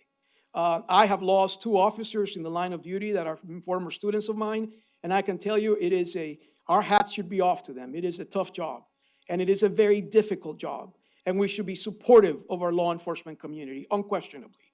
But I will say to you that I've never met, and I've trained over 15,000 police officers in the past 25 years through Limit, and I have never met a good police leader that does not want to address the issue of having those few officers that come into the ranks of law enforcement and should be gone. They should choose a different profession. And it's in that spirit that we made these findings, and it is my hope that you understand that some of these issues that we've identified are important issues that deserve corrective behavior, some of which has already been done, but hopefully you can assist your police department in ensuring that they're carried through. Many large departments across the nation are experiencing similar circumstances. Fort Worth Police Department has made the critical investments in technology, which we were very happy to see. It has modernized policies, and the policies of this department are outstanding, by the way. They are consistent with national practices with a very few exceptions of them. Fort Worth PD changed its academy from a boot camp scenario to a classroom approach. And we like to take some credit of that by simply saying that we provided some of our initial findings related to the fact that that officers needed to be mentored, that officers needed to be not only trained, but also understood how to speak to the public, et cetera, et cetera. Fort Worth PD has the necessary internal committees and structures in place right now to continue to be successful. Nevertheless, we found that some officers do not always meet those standards expected by the department or the community and have not been held accountable, right? The project before Fort Worth Police Department right now is one of affecting the culture, and I know the chief is leading the efforts in terms of that. I know his assistant chiefs are also helping him as well. But the important point here is that this is not a problem that came up 2 years ago. This is a problem that has been going on for many, many, many years. And the hope is that the administration, the current administration, is given the ability to continue to be able to impact in a positive manner the culture of the police department. Dr. Bowman.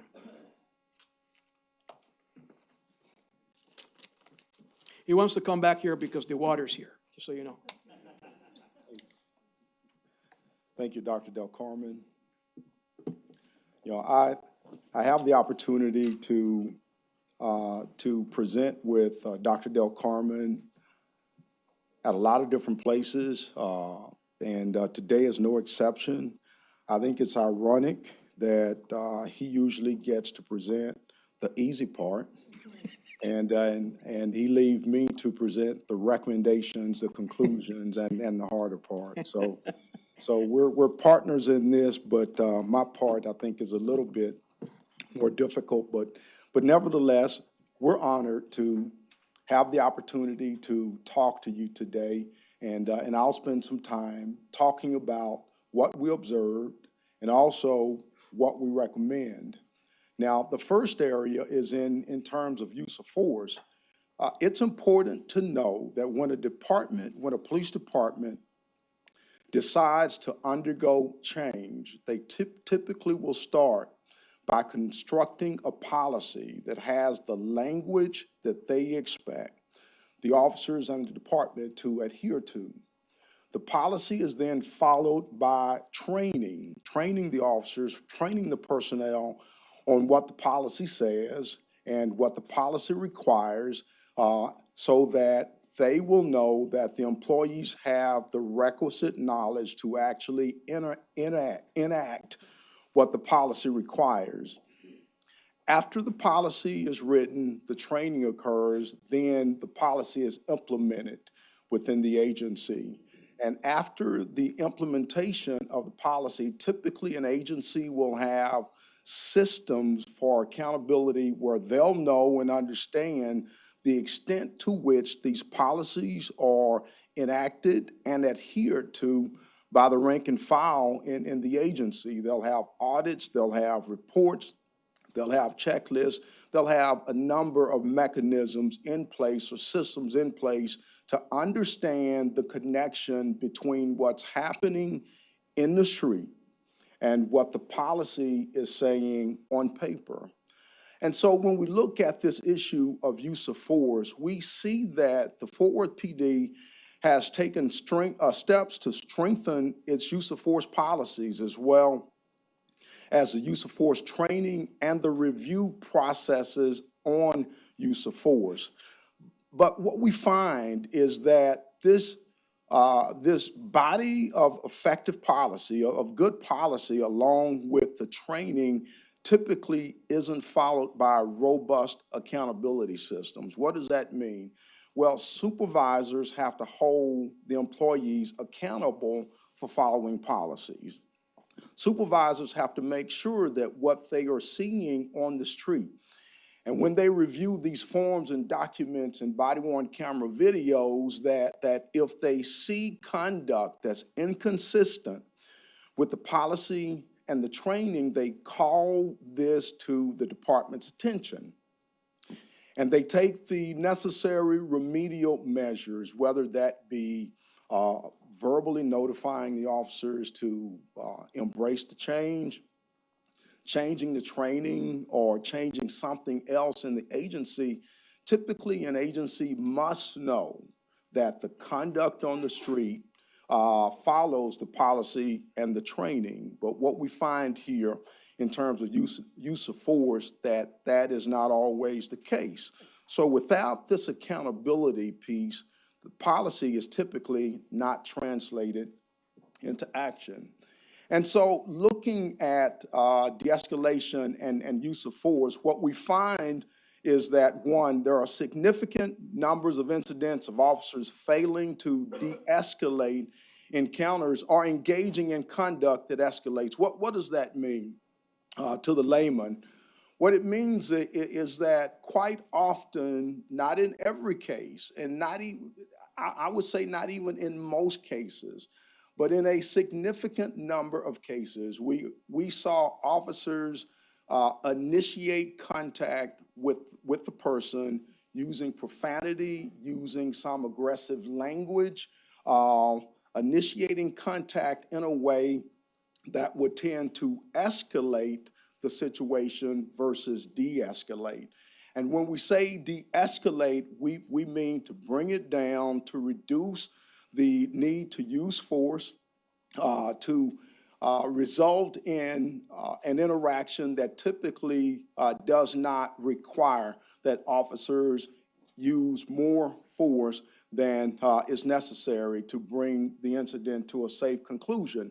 So in a smaller number of incidents, we saw officers using force that wasn't authorized by law. We saw some force used as retaliation, and in the report, we provide a number of examples of what we observed. But an additional area of concern that we note in our report is what we believe all too often officers tended to display tasers, sometimes when the use of a taser was not justified itself, but pulling a taser out as a warning that we have this force to use should you not abide by our commands or demands. And then an area of great concern is that officers nor supervisors often appear to understand what de-escalation principles are all about. Why do you say that? Well, because the PRE, what we found was that when officers use force in Fort Worth, they are required to denote that on a form.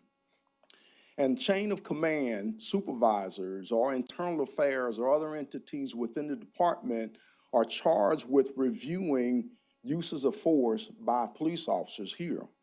And quite often, the use of force focused on what we call the final frame, the moment when officers actually use force, but didn't account for the moments leading up to the point when force was actually used. And quite often, it's during those moments an officer has an opportunity to make decisions that will de-escalate and therefore result in not a need to use higher amounts of force. But what we found quite often, supervisors in looking at the body-worn camera video, in assessing the use of force, they looked at whether or not the force was required when it was used, and not usually looking at those moments leading up to when officers had an opportunity to de-escalate, when they had an opportunity to make other decisions, and in some cases or some instances, when officers had themselves made decisions or engaged in conduct that what we in the industry call created jeopardy for themselves, requiring them to use force as opposed to allowing them to de-escalate. So in conclusion, regarding use of force and de-escalation, we recommended and we continue to recommend that Fort Worth PD adopt these measures here that you see, the listen and explain with dignity and equity. That's a procedural justice approach. And what that means is the research has found that a citizen, a member of the community who interacts with the police officer, typically, if they are treated with dignity and respect, then they are more inclined to accept the outcome of that engagement or that interaction. So if a member of the public is stopped by an officer for a traffic violation, typically, if the officer treats them with dignity and respect, they're more likely to say, okay, I deserve the ticket that I got. But if the officer instead goes up to the car, is profane, calls them whatever, just like you, if you had that experience, you would be unhappy with the officers, unhappy with the outcome, and more likely to resist. And so we recommend that the police department adopt the LEED model, that the police department implement a formal bystander program. There's a program right now going around the country called the ABLE program, and I know the chief and the department are aware of it if they haven't already started to implement it. But a formal bystander intervention program that encourages police officers to intervene when they see another officer engaged in conduct or behavior that's inconsistent with what policy requires. develop additional guidance on when force is permitted and how to de-escalate, and just as importantly, audit the implementation of policies on reporting and review the use of force. It's been said that what gets measured gets done, and you can't expect what you don't inspect. And so we recommend that these audits be implemented, and it's ironic that the new auditor is here today from a city perspective, but the police department really needs an internal audit mechanism, and then enforce changes to the disciplinary matrix, changes regarding de-escalation and tactical violations that have already been inserted into the disciplinary matrix. Regarding accountability systems, we recognize that the department has undertaken some initiatives to improve its accountability systems. For example, expanded internal affairs, consolidated the use of force review process through the creation of the FAU, or the Force Analysis Unit. But we also recognize that the lack of meaningful supervisory review remains a serious issue, as I just previously stated. And because it's a serious issue, quite often misconduct or improper conduct or improper decisions are missed by supervisors. And some supervisors even have said that they are discouraged from addressing these issues when they see these use of force issues. The failure to de-escalate, again, is very seldom addressed in chain of command reviews of uses of force. And then abusive language and other non-force conduct is typically not addressed. Again, we believe that the community deserves better than to have an officer come and initiate contact with them using profanity to start. That we believe that it's important that individual members of the community, regardless of what walk of life they're coming from, is treated with dignity and respect. And again, that treatment results typically in less crime, in fewer incidences of force, which means fewer community member injuries, as well as fewer police officer injuries as well. And there is a dollar in economic benefit to that as well. And we recommend that the department strengthen the supervisor and chain of command reviews and accountability systems. Again, that an office of auditor or inspector general for the police is created, as well as creating a police legal advisor position. A police legal advisor position. We think your city legal team is outstanding. We've had an opportunity to interact with them, but the city legal team quite often is focused on risk reduction after the fact. A police legal advisor can be inserted before incidences occur, in review of warrant affidavits, can be inserted in review of policy changes, and make sure that risk component is addressed before a policy is implemented, before the actions occur. And we think that overall lowers the overall risk profile for the city and the police department. In terms of search warrants, the department then has taken significant steps to improve its no-knock warrant execution practices. In fact, there have been no no-knock warrants here by the police department at all in 2021. But we recognize the city has not adopted some important policy changes.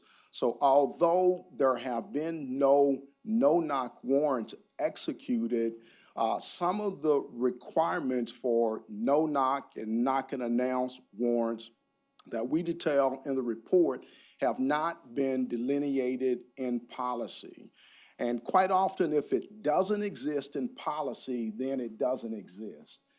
If there is no policy authorizing or prohibiting an action, then it's very difficult to hold your men and women accountable for something that doesn't exist in policy. So we recommend that, for example, the policy has knock and announce warrants as a default execution strategy for warrants. We believe that's the law. We believe that's legal, and that will help avoid some of the problems that we observe with a no-knock warrant or a knock and announce warrant. For example, some officers say, well, it's required that officers knock and announce themselves, but it doesn't say how loud you have to knock. So that's a knock, and police is an announce. We believe that policy should specify the right strategy, and training should follow that. And then limit search warrant executions to daytime hours. In terms of crisis intervention, the department has made investments in its crisis intervention programs, and kudos to the department, to the mayor, to the city for expanding the crisis intervention unit from 6 persons to 20 persons, providing this 40-hour crisis intervention training to all officers, to convening a behavioral health advisory board that has been convened and I think has met 3 times. The last time in, I believe, August of 2021. So you've made progress and continue to make progress in terms of intervening in crisis situations involving mental health service consumers or families with lived experience or people who are impacted by illicit substances, drugs, or whatever. So you've made progress, but we think it's important that you continue to develop and increase the community-based services that the department and the city uses. In terms of crisis intervention, we believe that this is not just a police department problem, but this is an issue for the whole city. And so the efforts to work with this advisory board should be renewed, revise the training to focus on de-escalation to minimize the use of force, conduct a gap analysis, and this is from a citywide perspective on to identify where the gaps are, where these services are most needed, and make sure that when somebody calls 911 or somebody calls the city to request assistance, that the dispatchers or the call takers are able to identify at that answering point those calls that should be diverted from a police criminal justice response to a social service provider, non-criminal type of response. In terms of community policing, the department's neighborhood police officer NPO program, as most know it, delivers highly responsive community policing services. I don't think we talked to anybody who didn't love the NPO program. But in fact, community policing in Fort Worth, Texas is almost exclusively the responsibility of the NPOs. And what we find is that there tends to be a disconnect between what the community policing policies in the department describe, what officers actually do, and then what members of the community that we talk to and interview actually expect and experience. And then patrol officers who represent the people who are most likely to interact with the folks in the community and the neighborhoods. They are not afforded what we call beat accountability, nor held accountable for community policing activities. So if community policing is the domain of the NPOs, well, how do patrol officers fit into this equation?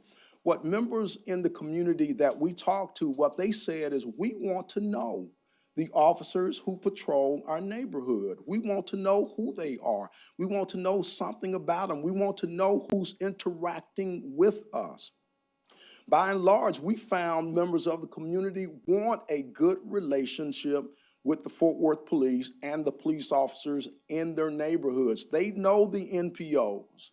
They don't know the patrol officers. And so we recommend that the department consider revising the management, performance, and accountability systems around a robust community policing philosophy. If community policing is adopted as a departmental philosophy, then no employee in the police department escapes the philosophy. So every man and woman, regardless of what position within which they serve, if this is a department philosophy, they must be able to understand and articulate their community policing responsibility. And so we believe, and the experts, the professionals, the publications that define and describe community policing says that it's everybody's responsibility. Design police service delivery systems around geographic accountability and provide beat accountability as well. Now, in terms of diversity on the police department, what we find is females, blacks, Latin community members, and Asians are underrepresented in the department's sworn workforce. And disparities are evidenced throughout the department in the rank structure, as well as the specialized units within the department. And our report details a number of specialized units and the makeup within each unit. There's been a slight increase in representation of Latin police officers. However, we note that African-American representation as a percentage of total has declined during the period we have reviewed the organization. Now, we recommend that the department invest in continuous recruitment, consider barrier-removing programs. Diversification doesn't just happen. It doesn't just occur. It has to be intentional. And the city and the police department can adopt and implement workforce diversification programs that are not discriminatory, that are legal, that are holistic, but help to build the kind of investment in the workforce that will pay dividends for many, many years to come. Consider these barrier-removing programs and then data drive the recruitment process. Again, understand what's happening, measure it, and make the appropriate adjustments throughout. Regarding the early intervention system, we also recognize Fort Worth PD has made significant progress implementing phase one of what we call the EIS, and this phase one of this early intervention system is, I think it follows best practices. Now, officer wellness is an important topic today for many reasons. One, because we want officers that are well. We want officers that are healthy, officers who are able to perform at the peak of their capabilities. And this early intervention system is a component of officer wellness that helps us identify when officers aren't performing at their peak and maybe need to have some help or an adjustment that's not based on discipline, but based on support, based on a support system within the agency. Now, virtually every police department in the U.S. is short of officers. They're struggling to hire and maintain enough personnel, enough people. And I think this EIS, this officer wellness component, becomes even more important in this environment where officer resources are so short and so few, because you want to support and keep the ones that you have. You want to provide the kind of systems where they'll perform optimally, where they'll appreciate their work environment, and those systems that identify when adjustments need to be made. So we recommend that the city captures the types of complaints made against officers and establish threshold limits for certain allegations. That's all part of measuring and monitoring the indicators that something's not quite right. And if something's not quite right with an officer, you want to make sure that their chain understands that and they're able to have a conversation with the officer. And the data will typically give us early indications that that's the case. And then provide frequent updates to the EIS to establish thresholds in real time so that we'll know if an officer has missed 3 consecutive weeks with days off and is taken off the day before their regular days off and the day after their days off on sick leave, then that may be an indication that there's something else going on there. So we want to know if that's the case and if it's something that we can help the officer address to keep them whole and keep them fully functioning. In terms of the police oversight monitor, there really continues to be a lack of clear guidance on the police monitor's role. For example, the monitor's unrestricted access to the department and its personnel occurs, but it's not reflected in policy. It happens, but it's not reflected in policy. And then the police monitor has not been assured that removal can be for cause only. And it's hard to be independent if you're worrying about being fired for making the wrong person angry. And so the police monitor's independence, we observe, is limited by the position's integration even into the police department's use of force review board, the use of force judgment apparatus. And we think that to some extent to be a conflict as well. So we continue to encourage the city and the city leadership to review the structure and the independence of the police monitor. The police monitor needs resources. The police monitor needs people, needs equipment, but one of the police monitor's greatest assets is independence. And so if the city and the police department will review the office of the police monitor, also look at the budget, also make sure that those resources that the monitor has includes independence so that the monitor can assign the assigned roles, can perform the assigned roles of that particular office. And to the extent that happens, the community is served by the monitor. So we've said a lot today. But in conclusion, as Dr. Del Carmen indicated previously, we commend the city of Fort Worth and the PD for its commitment to making the necessary changes to create trust and legitimacy in all Fort Worth communities. And I mean this from the bottom of my heart. Very few cities and very few police departments in the U.S. have taken the initiative to look at themselves, have opened themselves up and say, tell us how we can be better. They didn't have to do this, and you didn't have to do this.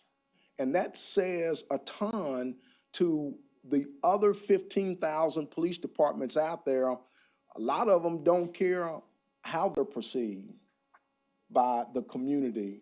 But you said by taking this step, that how your community perceives and experiences its police department is important to you. And you want to make sure that you know where the problems and the issues are, and you have the opportunity to address and correct those. So we applaud you for that. Important steps and investments have been made, but you can't stop here. You can't stop here. At the very core, what is necessary is to not just change the policy. It's to not just implement training, but you have to create a culture of accountability in the Fort Worth PD and transparency to the community. That's what people like me who was born and raised in Fort Worth, who attend church in Fort Worth, and other people who love this community want to see from your police department and from your city. Thankful to have the opportunity to interact with this chief, who in every way has demonstrated he's the right person that wants to take on these challenges and make the changes that are necessary to make this department what it can be. What it is better than most, but what it can be is the best of the best. And we believe that with the recommendations our panel has made, we're putting the Fort Worth PD and the city in a position to be that shining star that you really are. Thank you, and that's the end of our presentation.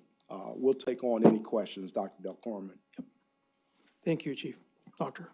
Chief Doctor is what I call him. Chief Doctor. You know, I'm not sure which of the two. I met him when he was Assistant Chief, and, you know, now I know him as Doctor. But as Dr. Bowman noted, we thank you for the opportunity to be of service. Mr. Cook, it's been 3 long years. The world has changed.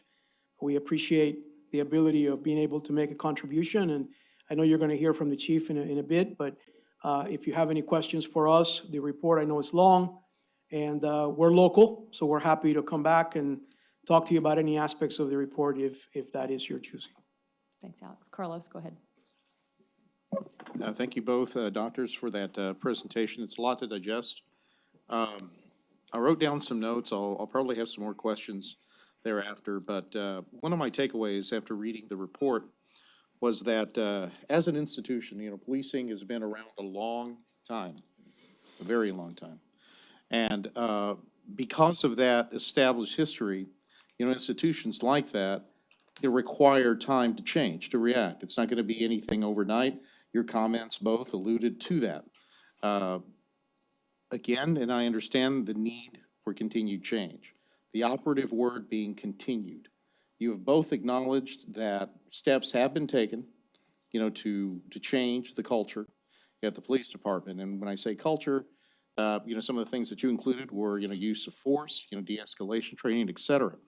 There was one specific question that I had, and admittingly, I don't know what our general orders say. This is more of a legal question. When it comes to use of force, and I do recall when tasers were new to the scene, okay, they were marketed as a, you know, non-lethal, you know, use, you know, for police, right, an option. And in some, you know, contexts, they were, you know, viewed as, you know, the term wasn't used so often back then, but as a ways to de-escalate, you know, a situation. And now, you know, again, you'd said, you know, we're in a different place, right? We're in a different America. There have been incidences that have changed, you know, us, you know, as a nation, how we view interactions of the police and the public. So specifically, I'd like to know that, do our general orders specifically say that it's only for people who are actively resisting that the use is authorized for tasers? And that includes brandishing.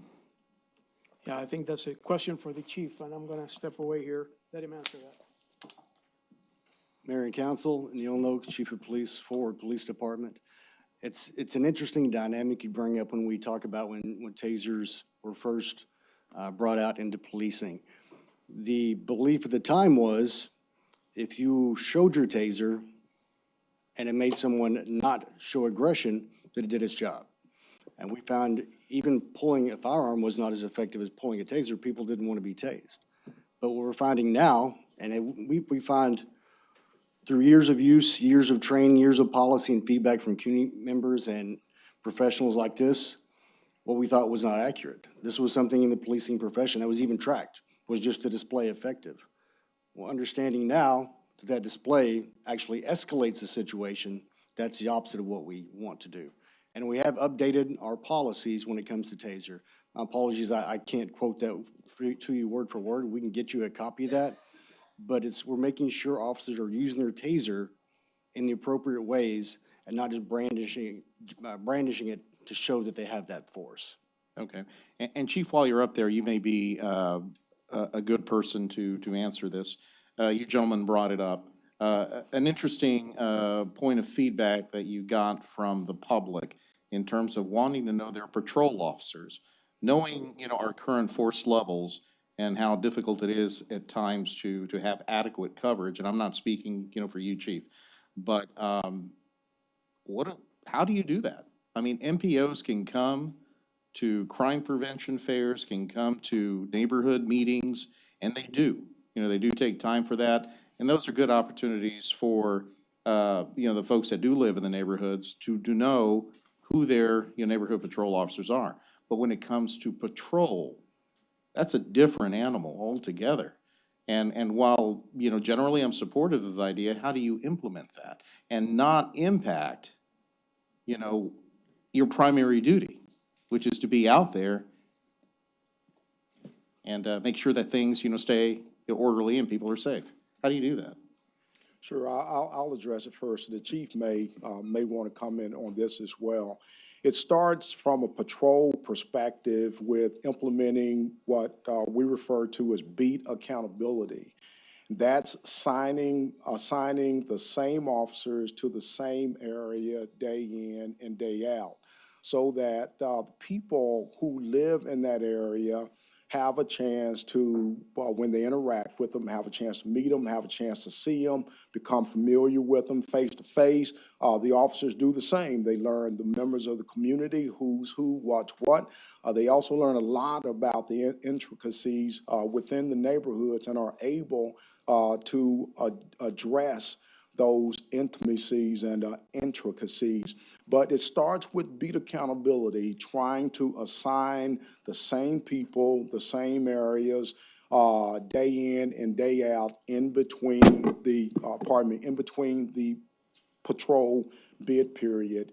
It happens in departments large and small around the country, but you have to develop and design your patrol deployment philosophy around this concept of beat accountability. And that is something we have done as far as assigning beat officers. It's something the department got away from several years ago, but we've been back to the beat system for quite a while now. As far as what you mentioned with some of the difficulties, part of it is just that community policing philosophy. Every call you go on, you're a problem solver. You're trying to help a community member solve a problem in their neighborhood to your assigned beat. Because staffing levels are low, as we know, we've got about 100 vacancies right now. There are times that beats go unfilled. There are times if someone is off duty and it's a busy beat, we may have to move someone to cover that beat. Ideally, we would have the same person on every beat every single day. We are not able to do that, first of all, just because we have to give people a day off, and because of some of the staffing challenges we have. What I want to do is commend the city for what you're doing as far as addressing that, so we can have more officers out there. So instead of going call to call to call to call, may actually have a little more time to invest in each call they go on to actually deal with the problems the citizens are facing. All right. And then my final question, if I may. When you talk about lack of robust accountability, okay, that's an important metric, and I don't know if there's a single or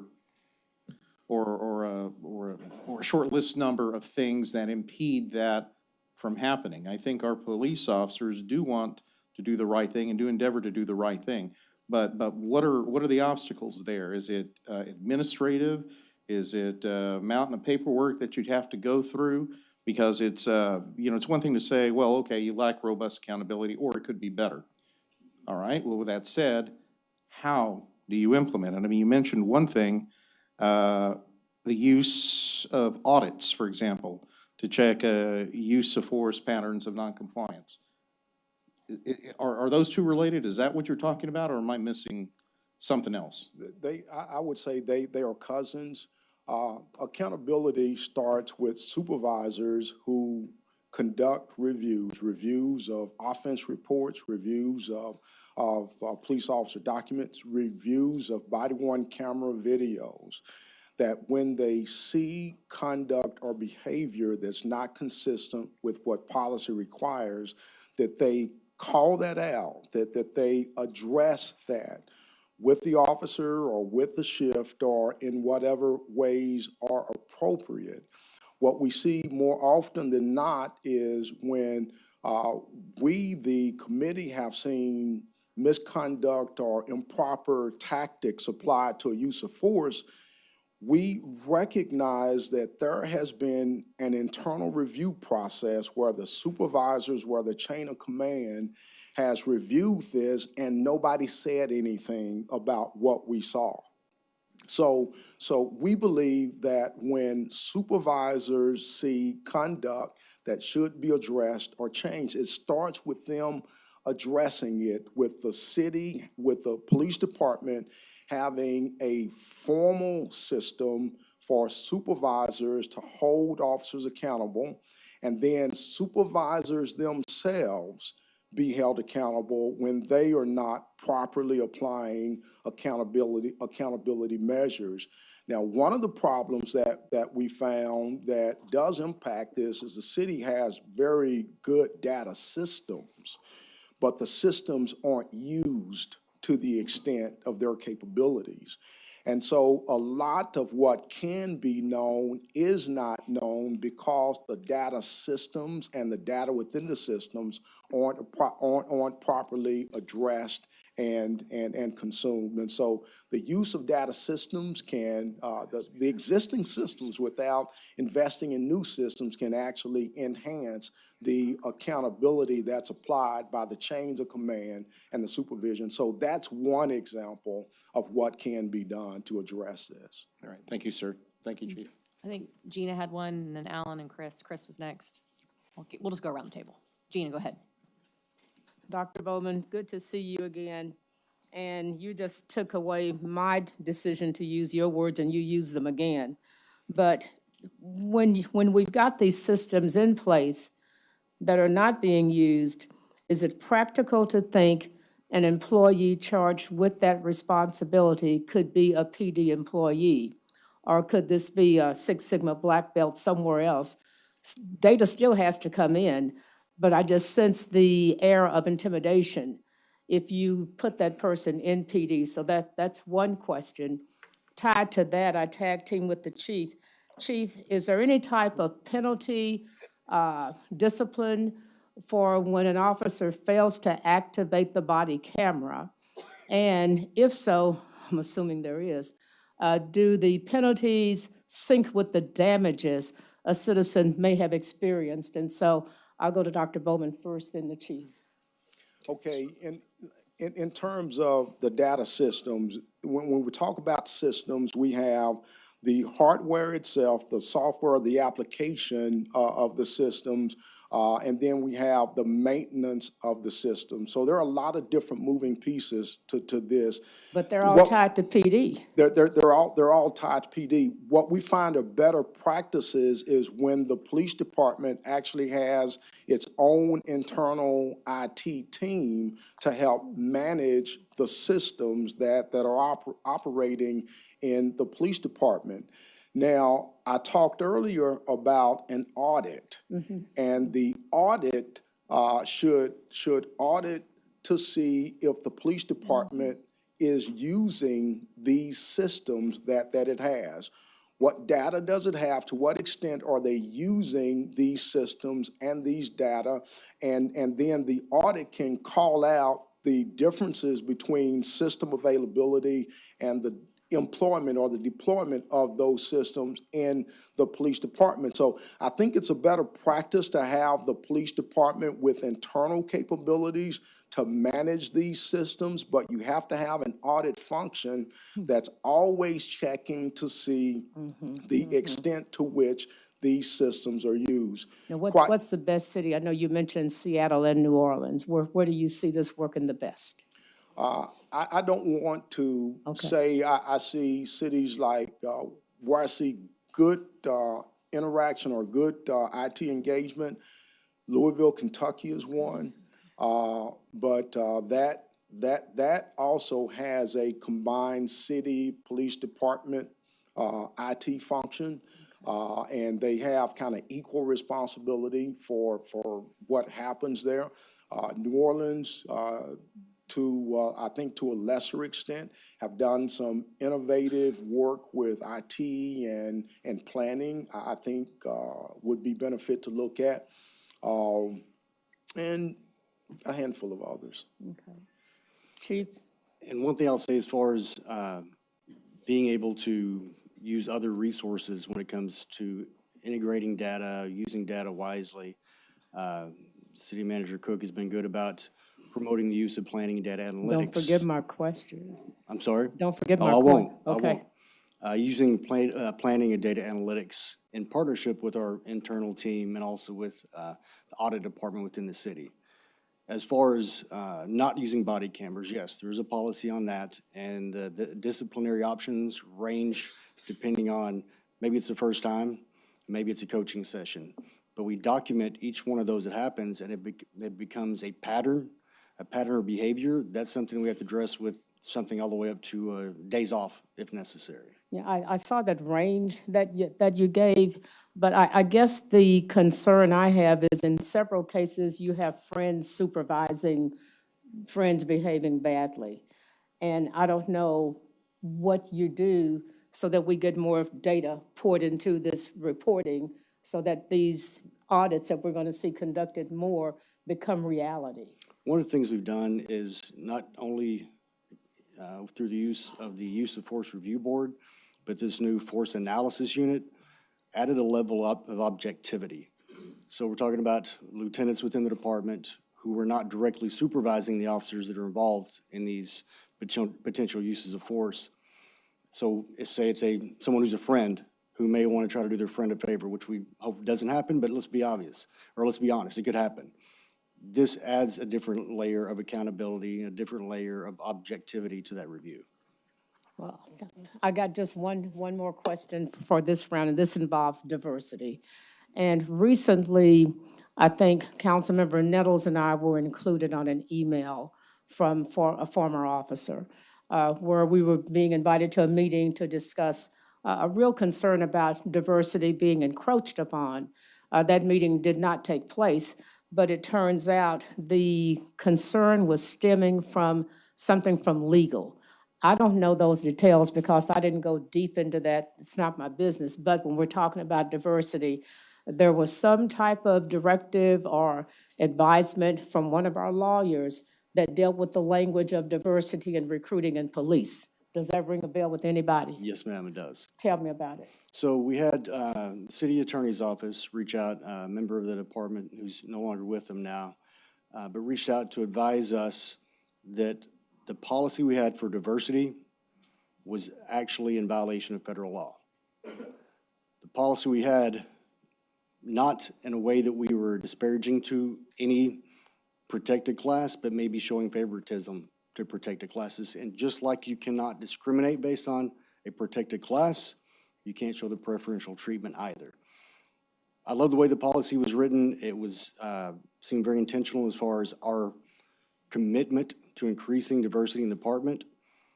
But when we have an attorney with the city attorney's office tell us, the ones that were supposed to be enforcing law, that we are actually in violation of federal law, I believed it was my decision that a change had to be made. I failed in the respect that I did not handle the messaging well when that went out. I should have been more in front of it, explained why it happened, and I think that would have quelled some of the fears that came after the fact. Thank you. To be continued. Yes, ma'am. Thanks, Gina. Chris and Alan. Thank you, Mayor.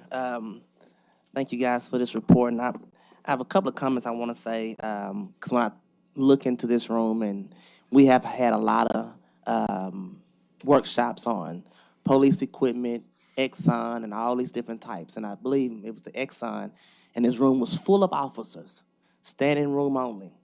But I look in this room today that we receive a 90-page report about the practices and the policies of the police department.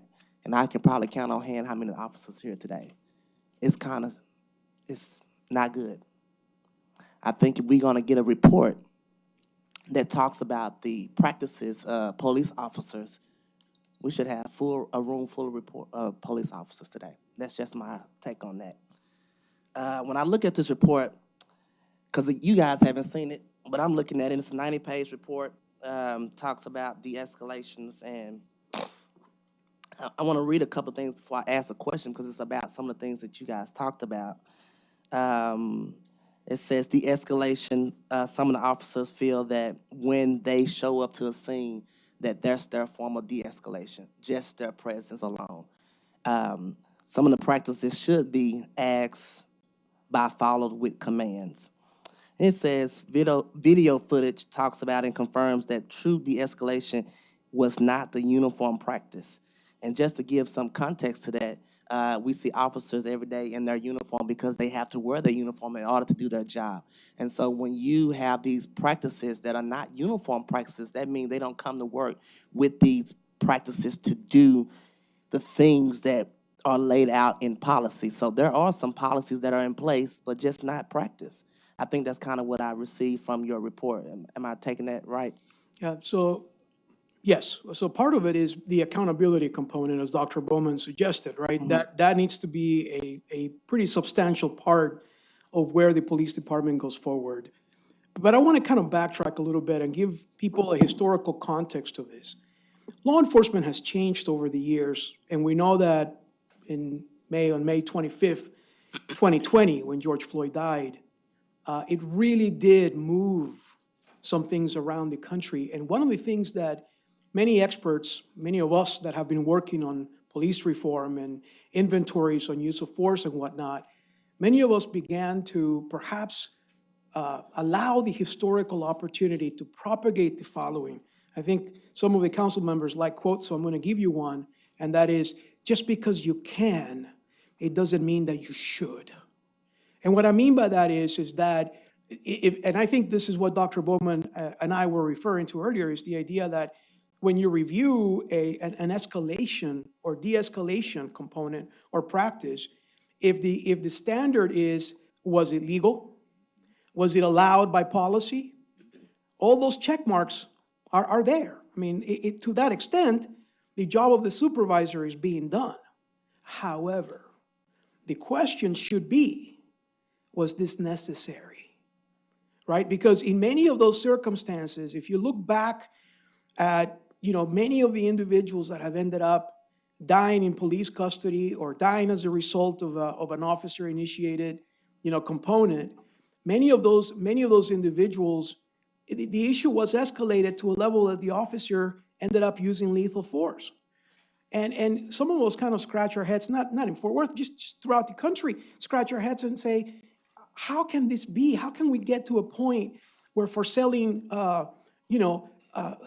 candy without a permit, or walking down, who need the help, but also the ones that don't need the help. And so I appreciate your report. I'm going to just analyze it and just rip it up in all kind of ways so that we can get to the facts. And I think you stated that when you first came, that we are here to say the truth and the facts. That's and right. so I understand that our minority areas may have high violence, but at the same time, they deserve high level of policing as well. Unquestionably. And so if they are giving commands, or in some of these reports, I think it says that, and I go to that, it said one of the policies is when they're in handcuffs, the use of punching while they're handcuffed. And I have it here somewhere, that basically we're not acting in the way we should in some manners. And I think we get emotionally involved, and we push people to a level where you have to then use the use of force. And so I appreciate your comments, and I'm gonna say this thing, and I may come back in a few, because I think it goes to what you were saying and what Carlos was saying.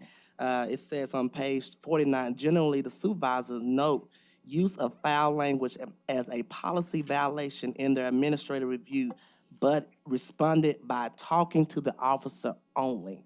And so I think we have gotten to a point, and I talked to Dave a little bit about this, is that our supervisors may be a little bit, for a chief too, our supervisor are people who are the first to render punishment, chooses a lesser punishment so that it doesn't reach a level where it's notified citywide. Versus you want to talk about the G file, what's in the G file, what's not in the G file, what we know, what we don't know. And so we have, from what this report shows, and some incidents that we see, that we choose a lesser discipline action so that it's not reported on a citywide location. Yeah, so what we're seeing is a disparity, right? And that's what we noted in the report, is that in some of these circumstances, we saw that there was a different type of mechanism of discipline as per the type of discipline that was administered. Look, I'm a person that believes in data, and I believe in science. You know, I often tell my graduate students that data doesn't lie. Statisticians often exaggerate, and sometimes they lie, but the data doesn't lie. And at the end of the day, and one of the important points that Dr. Bowman outlined is they have a very healthy and robust mechanism of acquiring data. They really do. There's data, you know, I can probably tell you Fort Worth is on the leading edge of how much data is being collected on police officers as it relates to response rates, you know, the mileage and various other things that are really important. What you need is what a lot of other police departments across the nation need as well. Fort Worth is not alone in this context, in the sense that you need nerds like myself that come in and basically spend a lot of time on the data and make some sense out of the data to be able to make that individual, like the chief, brief the chief, you know, have him understand what some of those patterns are, what some of those irregularities are. One of the greatest awful things that happens when people have data and don't analyze it is they don't know what they don't know. And so they sort of walk around with this sort of sense that, hey, this is the way the ship is sailing, when in reality the data is suggesting otherwise. I teach that, you know, everywhere, and I tell folks all the time, it's like you have to know what your data is saying because the data is speaking to you. And so to your point, I think that those are the very important points that they need to highlight. But I will say too, that again, context is important. Since we got involved, Tia and I talk about this often, we have seen an incredible evolution of the department. And I will tell you that, you know, I am really proud of the work that went into this report because of the fact that we believe, and we write it in here, that preliminary finding that we came up with a couple of years ago really made an impact on the police department. And to that end, I'll say that I hope our findings here today don't go on a shelf somewhere.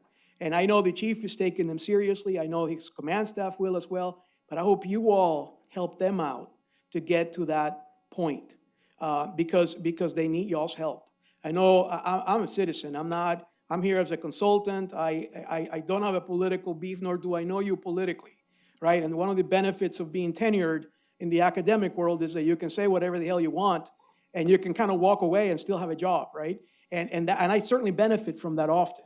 And I will tell you this, that I really hope that those of you that are concerned about the police, those of you that are at times even critical of the police, that you are joined together and are able to understand their need and help them out. Because I will tell you, this man right here, my experience with him has been, he wants to make a difference. And to this point, everything that I've given him, he doesn't ask, why is this or why is that, but rather, show me the way and I will get there. So thank you for your question. Let me end on a lighter note. In your first thing you talked about, you mentioned a civilian oversight board, but I didn't see you mention it throughout the presentation. Where are we at on your recommendations? I know you mentioned the police monitor basically needs some more assistance, but where are we on your civilian oversight board? Yeah, we did not address or make a recommendation regarding a civilian oversight board. I think that's something that you guys as the city leaders will need to continue to discuss and determine. Thank you. I think Elizabeth had questions, and Alan did too. And as a reminder, Chief's got a short presentation, yes, too. Chief, is that correct? Just comments. Okay, good deal. Elizabeth, and then Alan. So my first question is, Councilman Nettles alluded to it. And I don't know timing-wise for the report, but we, council approved a pretty massive technology contract for our PD. And part of the reason that we were enthusiastic about that was the enhanced ability to review body cam and to prevent officers from turning it off and to provide more transparency. And so my question to y'all, and it very well could be no, because of timing reasons, but was there any analysis done on that new contract and how we can, okay. No, I don't believe so. And then my second question, and this is a little more difficult, but I spent the weekend reading this report. And to use a phrase that my therapist taught me, is that you have to be able to stand in the mirror and look at it and stand what you see. When I look in the mirror that this 97 pages gave to us, I cannot stand what we see. It's alarming in some cases to read some of the examples that you have included. I think that our police department is in large part made up of really amazing people who truly want to make this city a better place, a safer place, that don't want to be on the urban battlefield with our residents, but want to be, they want to co-live. But you came in hot with some pretty disturbing examples. And the one thing that I've noticed over and over in this report is you talk about the chain of command. And it's not so much the officers, but what the chain of command has failed to do and what the chain of command has failed to communicate. And so my question to you is, Chief can set policy, and we've all worked with Chief on, I think we have a pretty good understanding of where he wants to take the department. But you were highly critical of the review process as it pertains to the chain of command. And so my question to you is, where did that buck stop? Yeah, so I'll say a couple of things, right? Number one is that I appreciate your honest comments about the report. We were not hired to provide a, sweet, brochure of the colors of Fort Worth PD. We were hired to identify patterns or practices, as David told us, and I believe that's exactly what we did.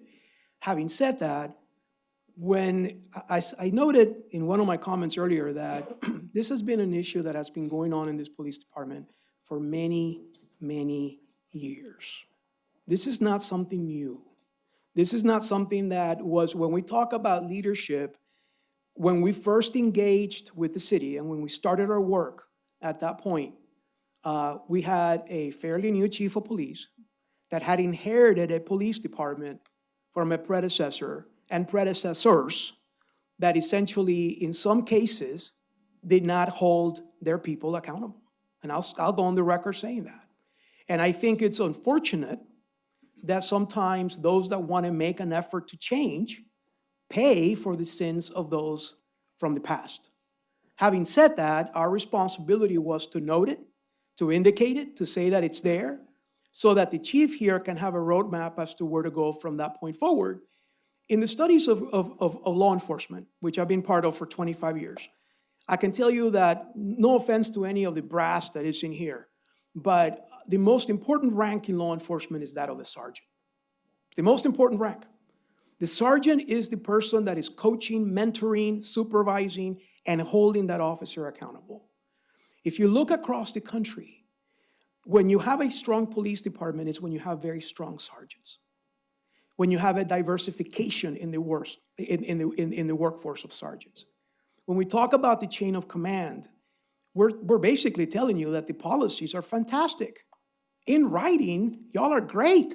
The issue is what happens once that officer goes out there, and do you have both the number of officers that are going to supervise, that are going to really supervise that, and to Ms. Bivens' question, are those officers related? Are they doing each other favors? And that's not something that may not necessarily happen in Fort Worth. It's across the country.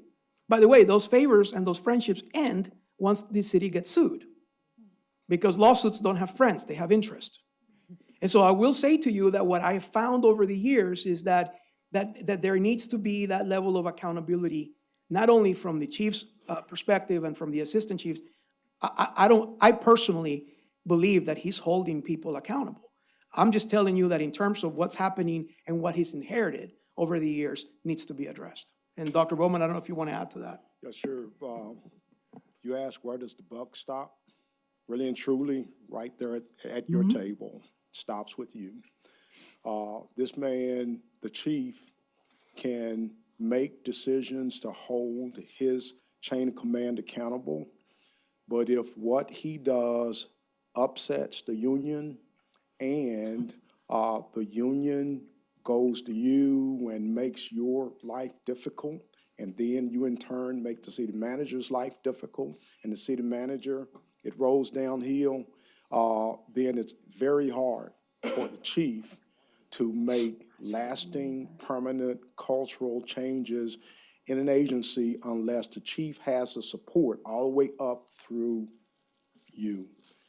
That's where the buck stops. Well, I could definitely go on the record here and say that Chief will have my support when it comes to doing the right thing over wannabe political forces. All right. Thanks, Chief. Any other questions? Alan, go ahead. Okay. So Dr. Bowman, Dr. Del Carmen, thank y'all so much for being here today. Appreciate the work y'all done over all this time.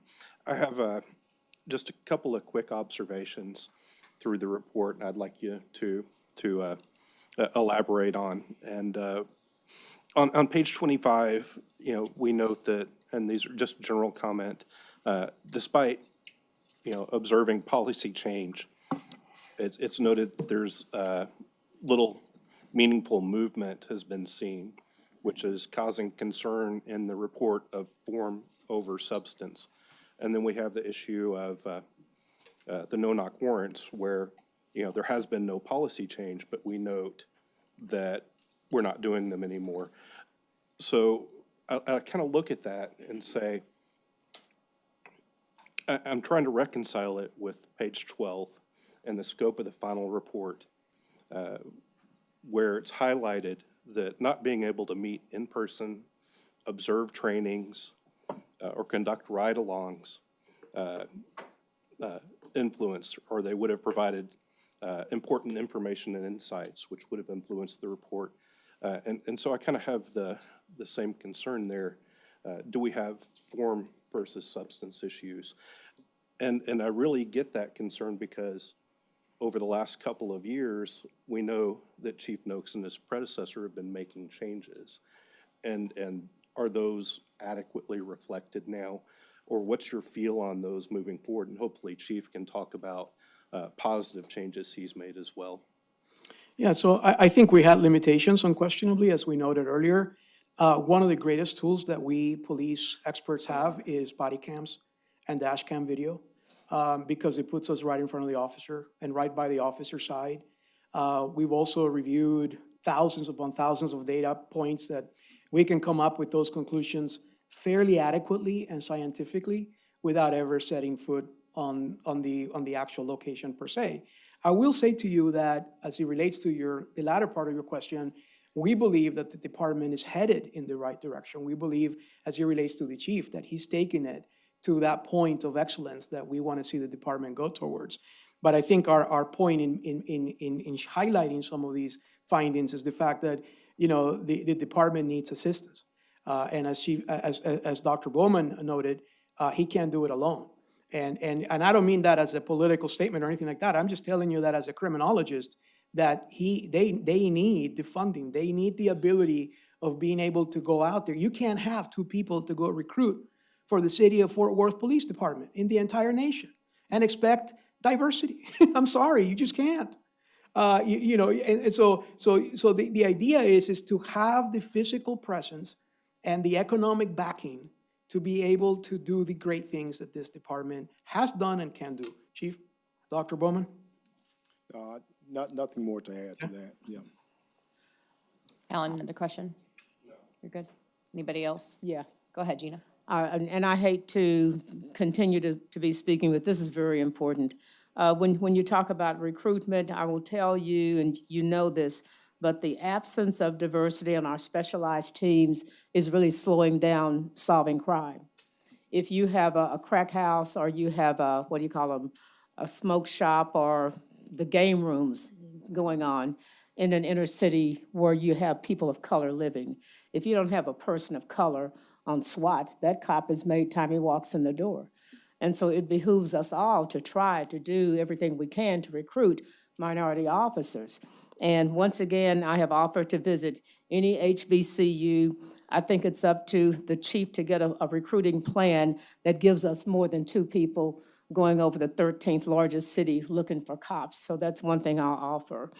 I had been told that we didn't do no-knock warrants anymore.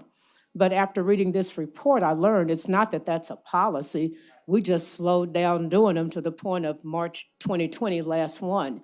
I think that needs to be a policy. But I was led to believe that it was. Now, maybe that's just the way my warped brain interpreted that, but I was told we don't do no knocks here anymore. One thing I'll mention, when you take a look at the scales of disciplinary procedures, if we keep giving the same discipline but keep seeing the same problems, then maybe those need to change and get stronger because it's not getting the attention of bad actors. And the last thing I'll say, and I do want both of you to comment on this because you know who I'm talking about.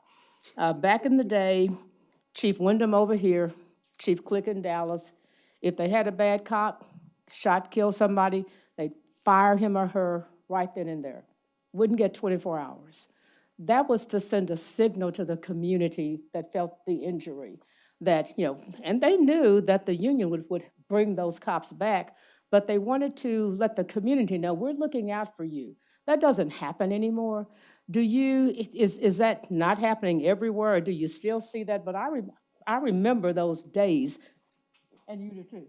Those chiefs, I mean, they did not want to let bad actors contaminate the carton of eggs. Respond. Yeah, I'll respond first. It just really quick.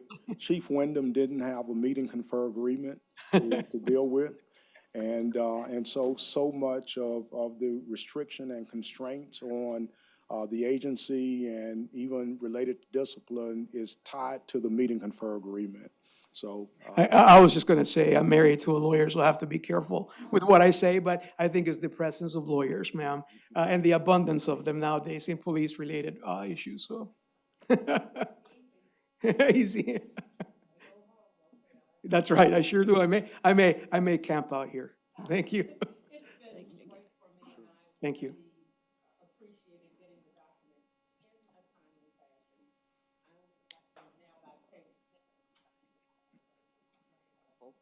Now, my challenge to this council is, we got to make it work. Thank you, Gina. Jared, do you have questions? And I'm going to then go around the table, and the chief is going to get to go. Yes, Okay. thank you, Mayor. And Mayor Pro Tem, you segued into kind of the question or thought, at least, that I want y'all to talk about. Thank y'all, first of all, for the report. It wasn't an easy one to read because of just the impact that it has on not only our city, but also on our residents who in many of the testaments that y'all shared experience these things. So I want to say that first. When we think about like the roadmap of implementation of this report, like it resonated with me that this document can't sit on a bookshelf. What does that roadmap look like from y'all's perspective as experts? And then Chief, I would love for you to speak to that as well, especially given that we're in a budget cycle. I think all of the recommendations that were in here need to be implemented. I recognize that all of them will cost money. That's well worth the investment. So what does that roadmap look like to help us inform how we're doing that? And Chief, I want you to speak to what is not included in the budget that is in this report that we need to consider adding. You want to go ahead? Yeah, sure.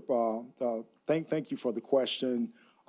It's really the city's prerogative to determine the pathway from here. You have some resources, the police oversight monitor, you have the chief, and I think he's going to perhaps talk about some of the go-forward strategy as well. But under your direction, through the city manager, I think it's your prerogative to determine where you go.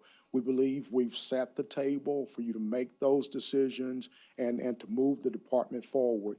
But it wasn't our charge to provide you with a plan of action or a strategy for implementation. We're more than willing as consultants, if you want to retain us, to do that. But we think probably some action is already occurring. If I could follow that with the question, what would be the top 3 things that we need to invest in based on the recommendations? Like, I'm sure there's a level of significance to each recommendation, and, the report speaks to some of that, but I'd like to hear it from y'all. What's the significance levels on each one of those? Not statistically speaking, but. Our 3 may be different. I think addressing the use of force / de-escalation issues is one.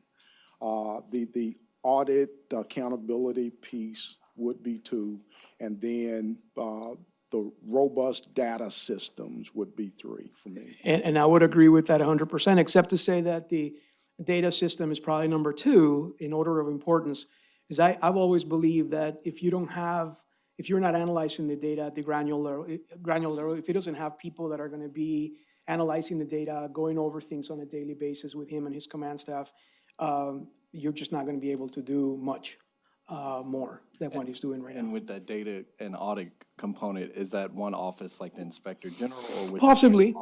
a police officer, a police office monitor, or how does that work? Yeah, so I think you, like Dr. Bowman said, you have, Kim Neal, who is here as an independent component, but she does need resources, right? And I know she's already making a face at me by saying this, but she'll be like, okay, I've got enough work for the next, 20 years. So expanding her office or adding an entity that would simply be in charge of just that. I mean, look, the city has that. The city has an auditor. The city relies on people that are going to say where the money is being spent.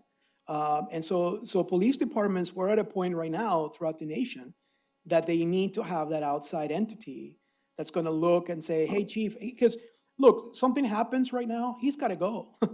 And the rest of us would probably stay here and talk about this for another 3 hours, but he has to go. So the chief's attention span is limited to what's in front of him or her because it's a critical issue, right? If there's a, God forbid, a shooting or something like that he has to go to, and that all his command staff have to race to the scene. So my point in saying that is that they can only do so much with what they have. And so they need somebody whose 24 hours, 7 days a week task is going to be to just look at the numbers, at the data, and be able to say, chief, we've got this issue here that you may want to take a look at from time to time. Yeah, the Inspector General's office must be independent. It has to be, yeah. Must be. Okay. Yes, sir. Okay, I think, Leonard, you have a question first before you all sit down. Mayor, Chief was going to respond to the budget aspect Okay, of it. I'm great. sorry. That's okay. One thing as far as moving forward, I'd like to address that as well. Something, a conversation City Manager David Cook started recently, and we've been discussing with Mrs. Neal and the Office of Police Oversight Monitor. Plan is to come to you next month with an overview of where we are and where we need to go, and then provide quarterly updates of the progress we've made, and again, where we are at that point and where we need to go further. As far as budget, again, I want to say that everyone at this table has been incredible when it comes to understanding the needs of the department this budget cycle. The first thing that jumps out, and it's a failure on my part, is no request for expanding the recruiting team. That's really the only one that jumps out in my mind right now. We've been working really effectively with the Be the Change initiative. Assistant Chief Swearingen has done some great things, but even reading this report shows me despite that great work, we have to do more. Thanks, Chief. Leonard, go ahead. Yeah, I'm just, if I could, just curious about the data conversation, which I think is really, really important. Because one thing I fear is that we can talk in generalities, and a department, any department, can be painted with a very broad brush, and perhaps unfairly at times. So my question is, on the data, what's the threshold of when you interpret that data? And it may not be just one answer here, but what's the threshold when you would then, the takeaway would be, we got a problem? How do you interpret that data? Yeah, so it's a really good question, but it depends on the topic that you're looking Yeah. at, right? So let's just use, for instance, de-escalation. I think all of us have been around enough to know that if we had found one or two instances where an officer simply responded to a scene and failed to de-escalate, and it was simply rude or had a bad day, we would have simply said, okay, well, that's 2 out of 50,000 that we reviewed. But I think when you start looking at the word pattern, and that's why we use the word pattern or practice, is when it's happening at a level that every community dictates. It's not something that statisticians dictate, but every community, what is that tolerance level, right? So is the tolerance level at a point where 2 out of every 10 or 3 out of every 10 people that encounter a use of force issue with a police officer are simply faced with a not necessarily unauthorized use of force, but it gets to a point of use of force where it wasn't necessary to get to that point. Our bigger concern is if that continues in one sporadic, seldom moment, you will have that instance where somebody is going to get killed without the need or justification to be killed. And so to us, it's an issue of life, of saving a life, both the community member as well as the officer, which is to say, once you get to that quote-unquote threshold of acceptance, then you raise the red flag and you say, this concerns us from the point that it hasn't gone away over, say, 6 months or 8 months or a year that we have reviewed.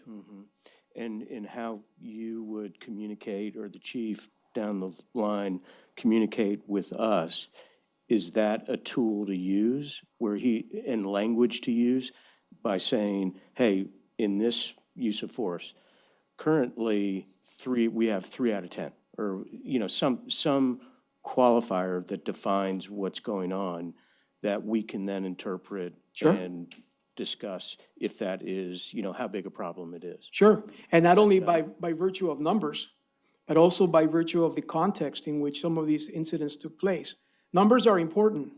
I often tell my students when I teach them the importance of qualitative data versus quantitative, that being told how many people died in World War II is significant, but actually hearing the stories of those that lost loved ones is more significant.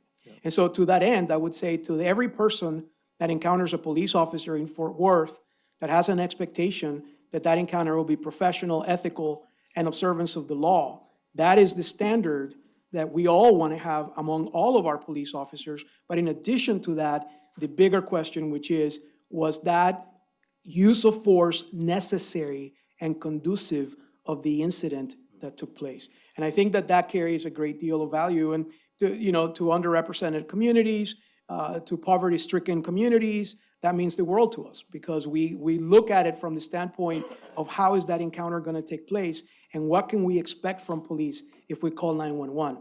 There are communities in this nation, not here, but there are communities in this nation where people don't want to dial 911 because they fear what's going to happen when the police officer shows up at the scene. That's troubling, whether that happens once or every other instance. Just a couple more questions, comments. You mentioned at the start the observations that were contributing to the study, yet COVID certainly influenced that. So could you expand a little bit on what observations on the street activity were actually? Yeah, it wasn't observations on the streets about police interactions as much as it was engaging with the community. Okay. Our concern, for the most part, was the fact that we weren't able to meet with people face-to-face, and we had to do it through Zoom. Most of our review probably would have taken place the way that it did anyway. We have people, that are in Washington, D.C. right now listening to our conversation that have been part of our study, and people all over the country, one in Chicago et al. So it would have been more difficult to have had that type of access. Some of us that were local did make those trips to the police department in spite of COVID. Okay. And in any study, is it ever performed where we would get data to see how police are treated? what, you know, for example, how often an officer might be in a life-threatening situation, how he might be abused verbally, or he or she. Is that data tracked as well? Sure, and it's important to track, right? Because in the end, you want to make sure that the officers that are being treated a certain way are responding based on that. But I will say this, being a police officer is the hardest job in the planet. There's no question. There are often times, and I often tell my students that want to join law enforcement, not to discourage them, but to make them aware of it, is the fact that it is the most unthanked job that a person can have. They're going to risk their life for somebody else, and it's 100 hours of boredom and 1 second of terror.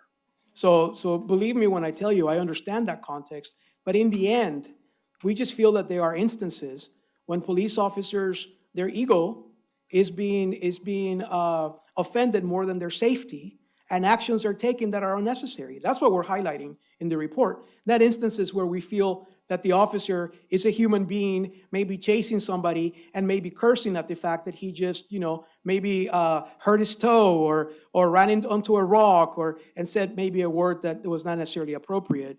I think, we provided a great deal of context to what we reviewed. Okay, so related to that, in the summary that you provided, you talked a little bit, there was a slide about the officer wellness and the early intervention system. So a comment that I think you made that, just maybe is a little troubling, that something like if an officer is missing a couple days, then there may be something going on and we should investigate that. I think that's... No, it was actually Dr. Bowman that addressed this, so I'll let him answer it. But I'll just tell you that the EIS, the early intervention system, is not a disciplinary system. It is a system to assist a police officer. Right. So the idea is if somebody doesn't show up to work a couple of times a week, somebody's showing signs of depression, that there would be some sort of an intervention to help out the officer, not to discipline the officer. And Dr. Bowman, I'll let you answer. And that's not what I was suggesting. Okay. No, I actually agree with Dr. Del Carmen. What you have for an early intervention system, in order to determine if some type of intervention is necessary, you have to establish the parameters. You have to establish the triggers.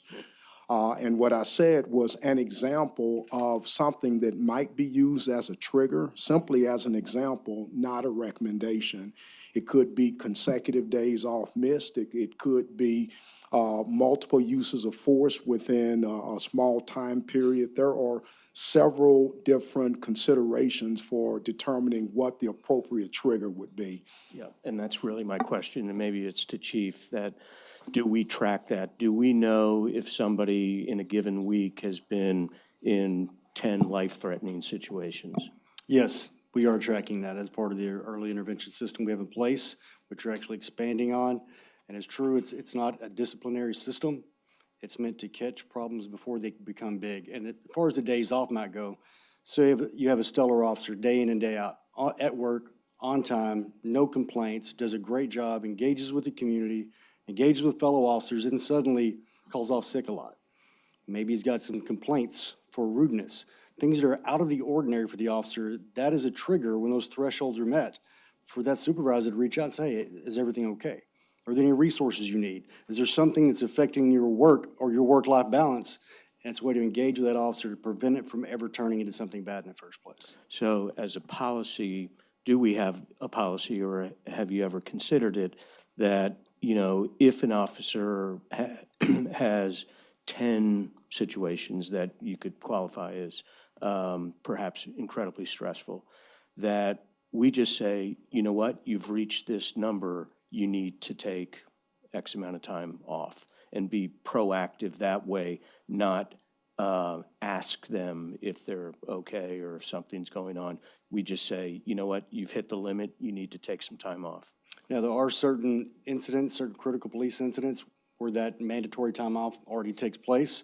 The way we have it set up, not only is it not disciplinary in nature, we don't force the officer to take time off in that situation, but if they reach the threshold, that would be the recommendation. And talking with other chiefs across the country, when they encountered a similar situation with the officers were so thankful that someone reached out, that someone cared, that they actually took notice of what they'd been through. They were actually very responsive to recommendations, and especially the fact that they were recommendations and not orders. Thank you. Yes, sir. Any other questions or, yes? This is a quick question, yes or no. It may not be part specifically of the scope of your study, but did your study reveal any deficiencies in the number of sergeants in the police department? We did not study manpower or utilization, so we cannot Understood. respond. I just didn't know incidentally if that may be revealed, since you acknowledged that the sergeant position is one of the most important, if not the most important, in the police department. All right, thank you. Sure. I did have just one, Mayor, for the chief too and the consultants, because I think we mentioned this. You talked about a policy for an officer intervening with a situation that may be getting out of hand.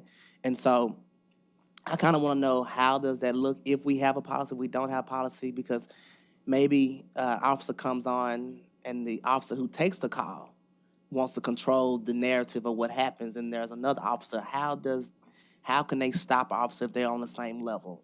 Kind of give me some context on that. Yes, we do have a policy. It's our duty to intervene policy.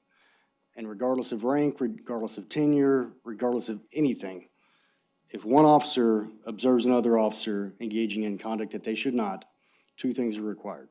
They're required to intervene with force if necessary, and they're required to report it to a sergeant if there's not already someone there on scene that is aware of the situation. I think an example that we all saw was George Floyd. You had multiple officers on scene who did not intervene. The only ones who started to and tried to a little bit were newer officers. But because of the culture, they didn't think that they had the right to actually tell a senior officer to stop doing something. They suggested it. One even said it 2 or 3 times. I'm kind of worried about excited delirium. Maybe you should just get off his neck.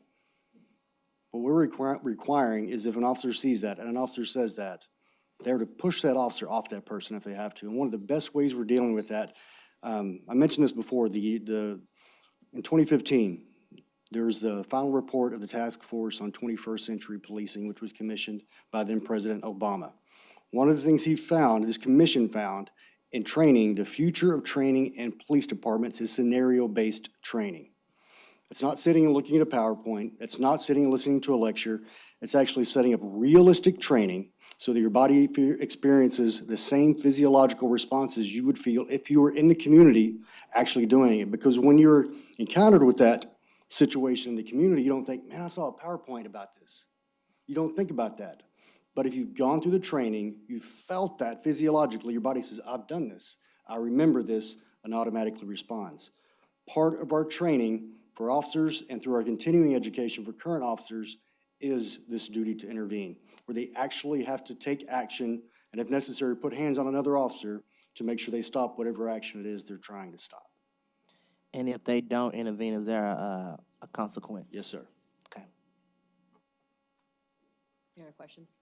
Chief, floor is yours.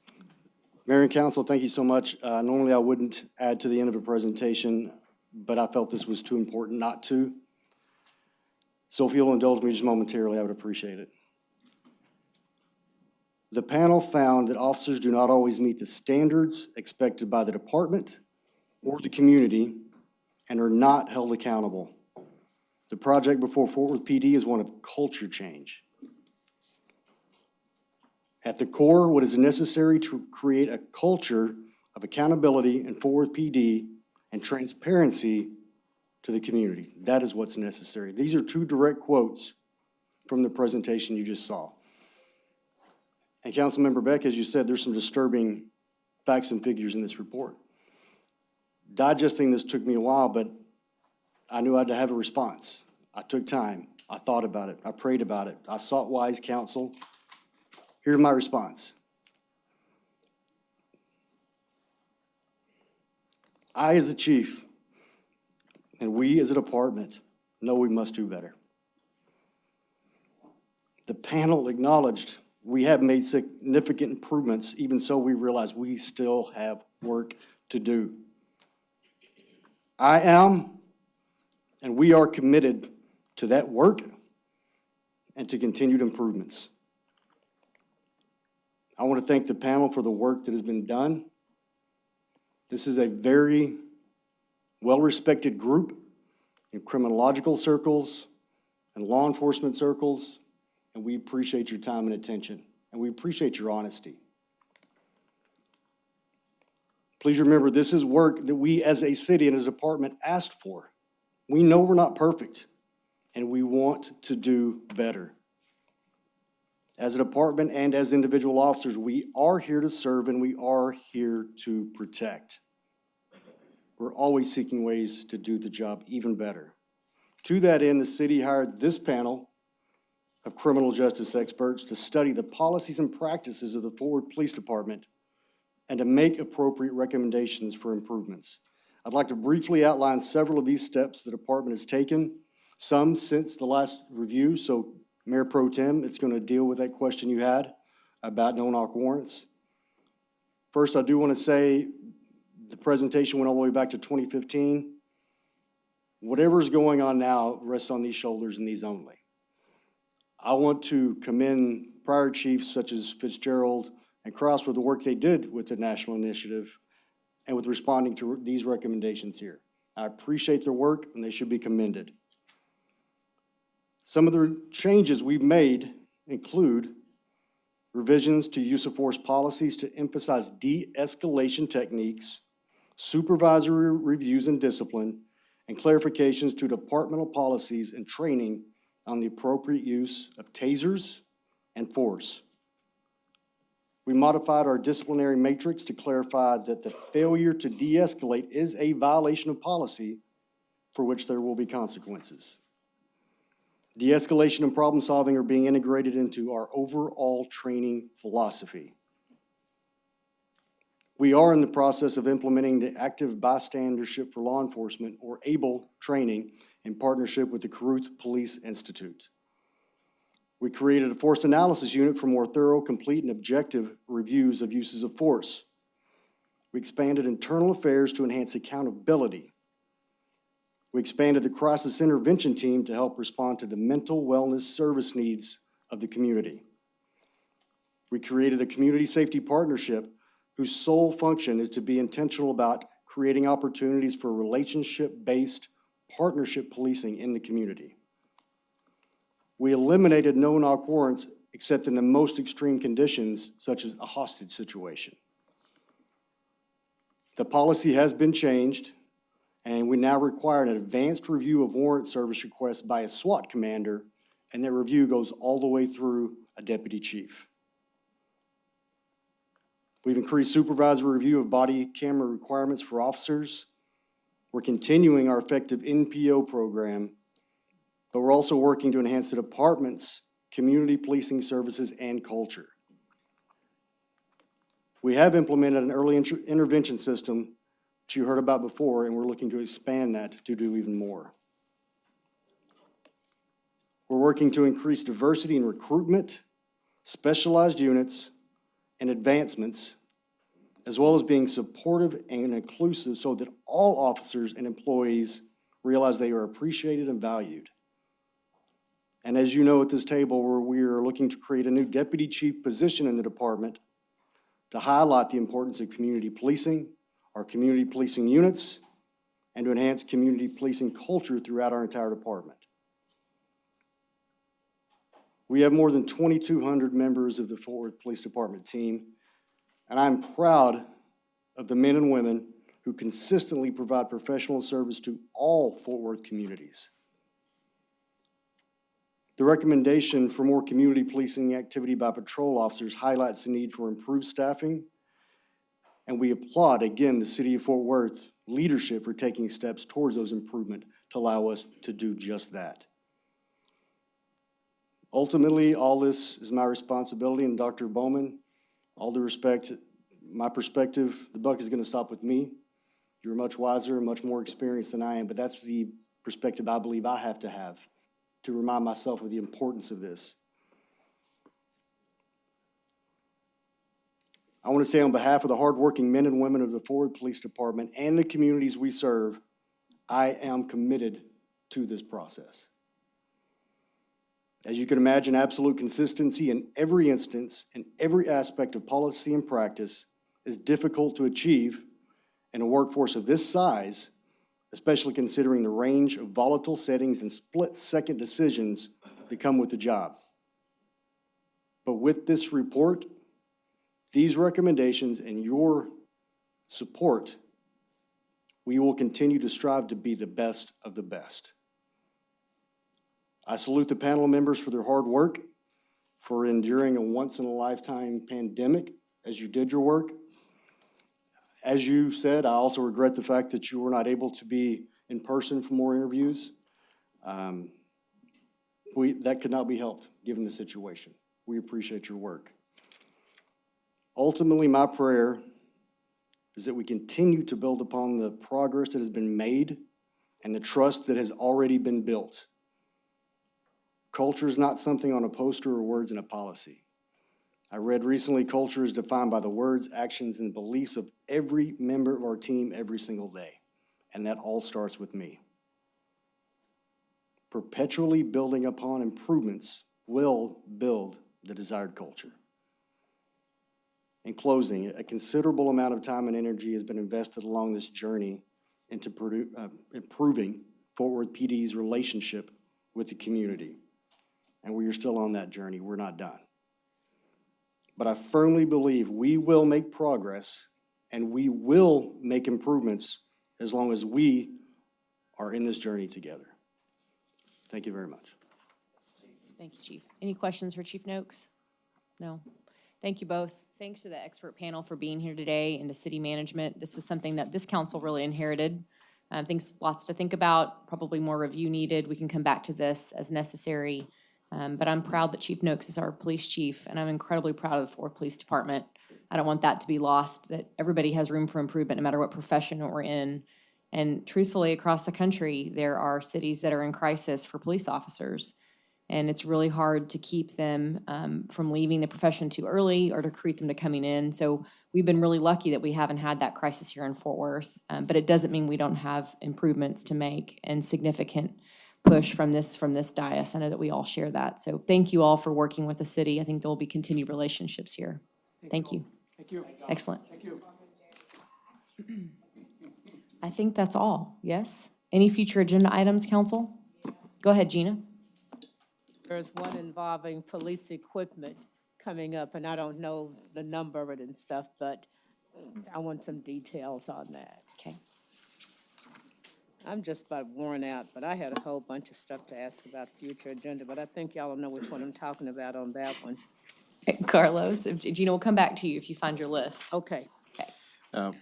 Yes, I don't, I'll leave it up to staff to determine whether or not an IR is necessary here today. But I'd like an update on all recent changes to the My Fort Worth app, those that may be in the pipeline, and any other apps, whether they be integrated to My Fort Worth app or standalone apps. For instance, I just learned about this. There was a parent app, Best Place for Kids, that the city was promoting. My first look at it was, what is this? Is this something new to the My Fort Worth app? It looks like an intriguing app.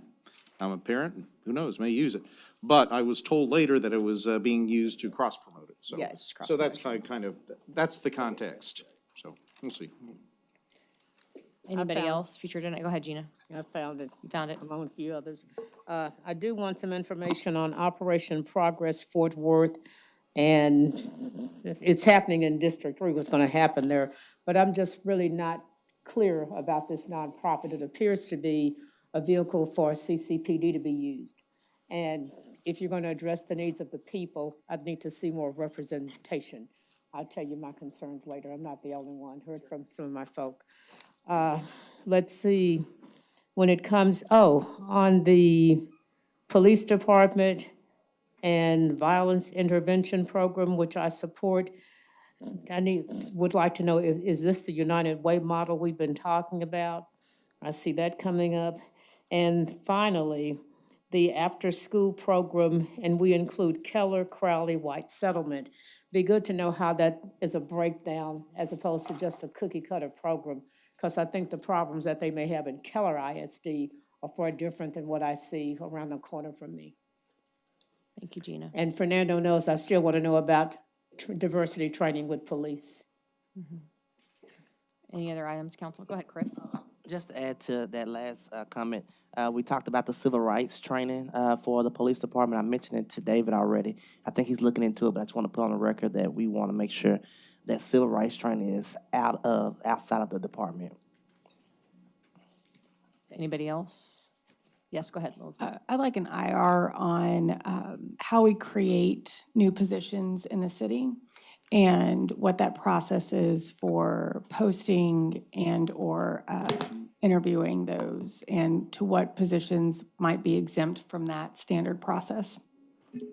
I'll just add to that because I've had a constituent, they apparently submitted but haven't gotten anything back. I just want to know what our communication is once someone has applied, what happens to that. It could be part of that same IR.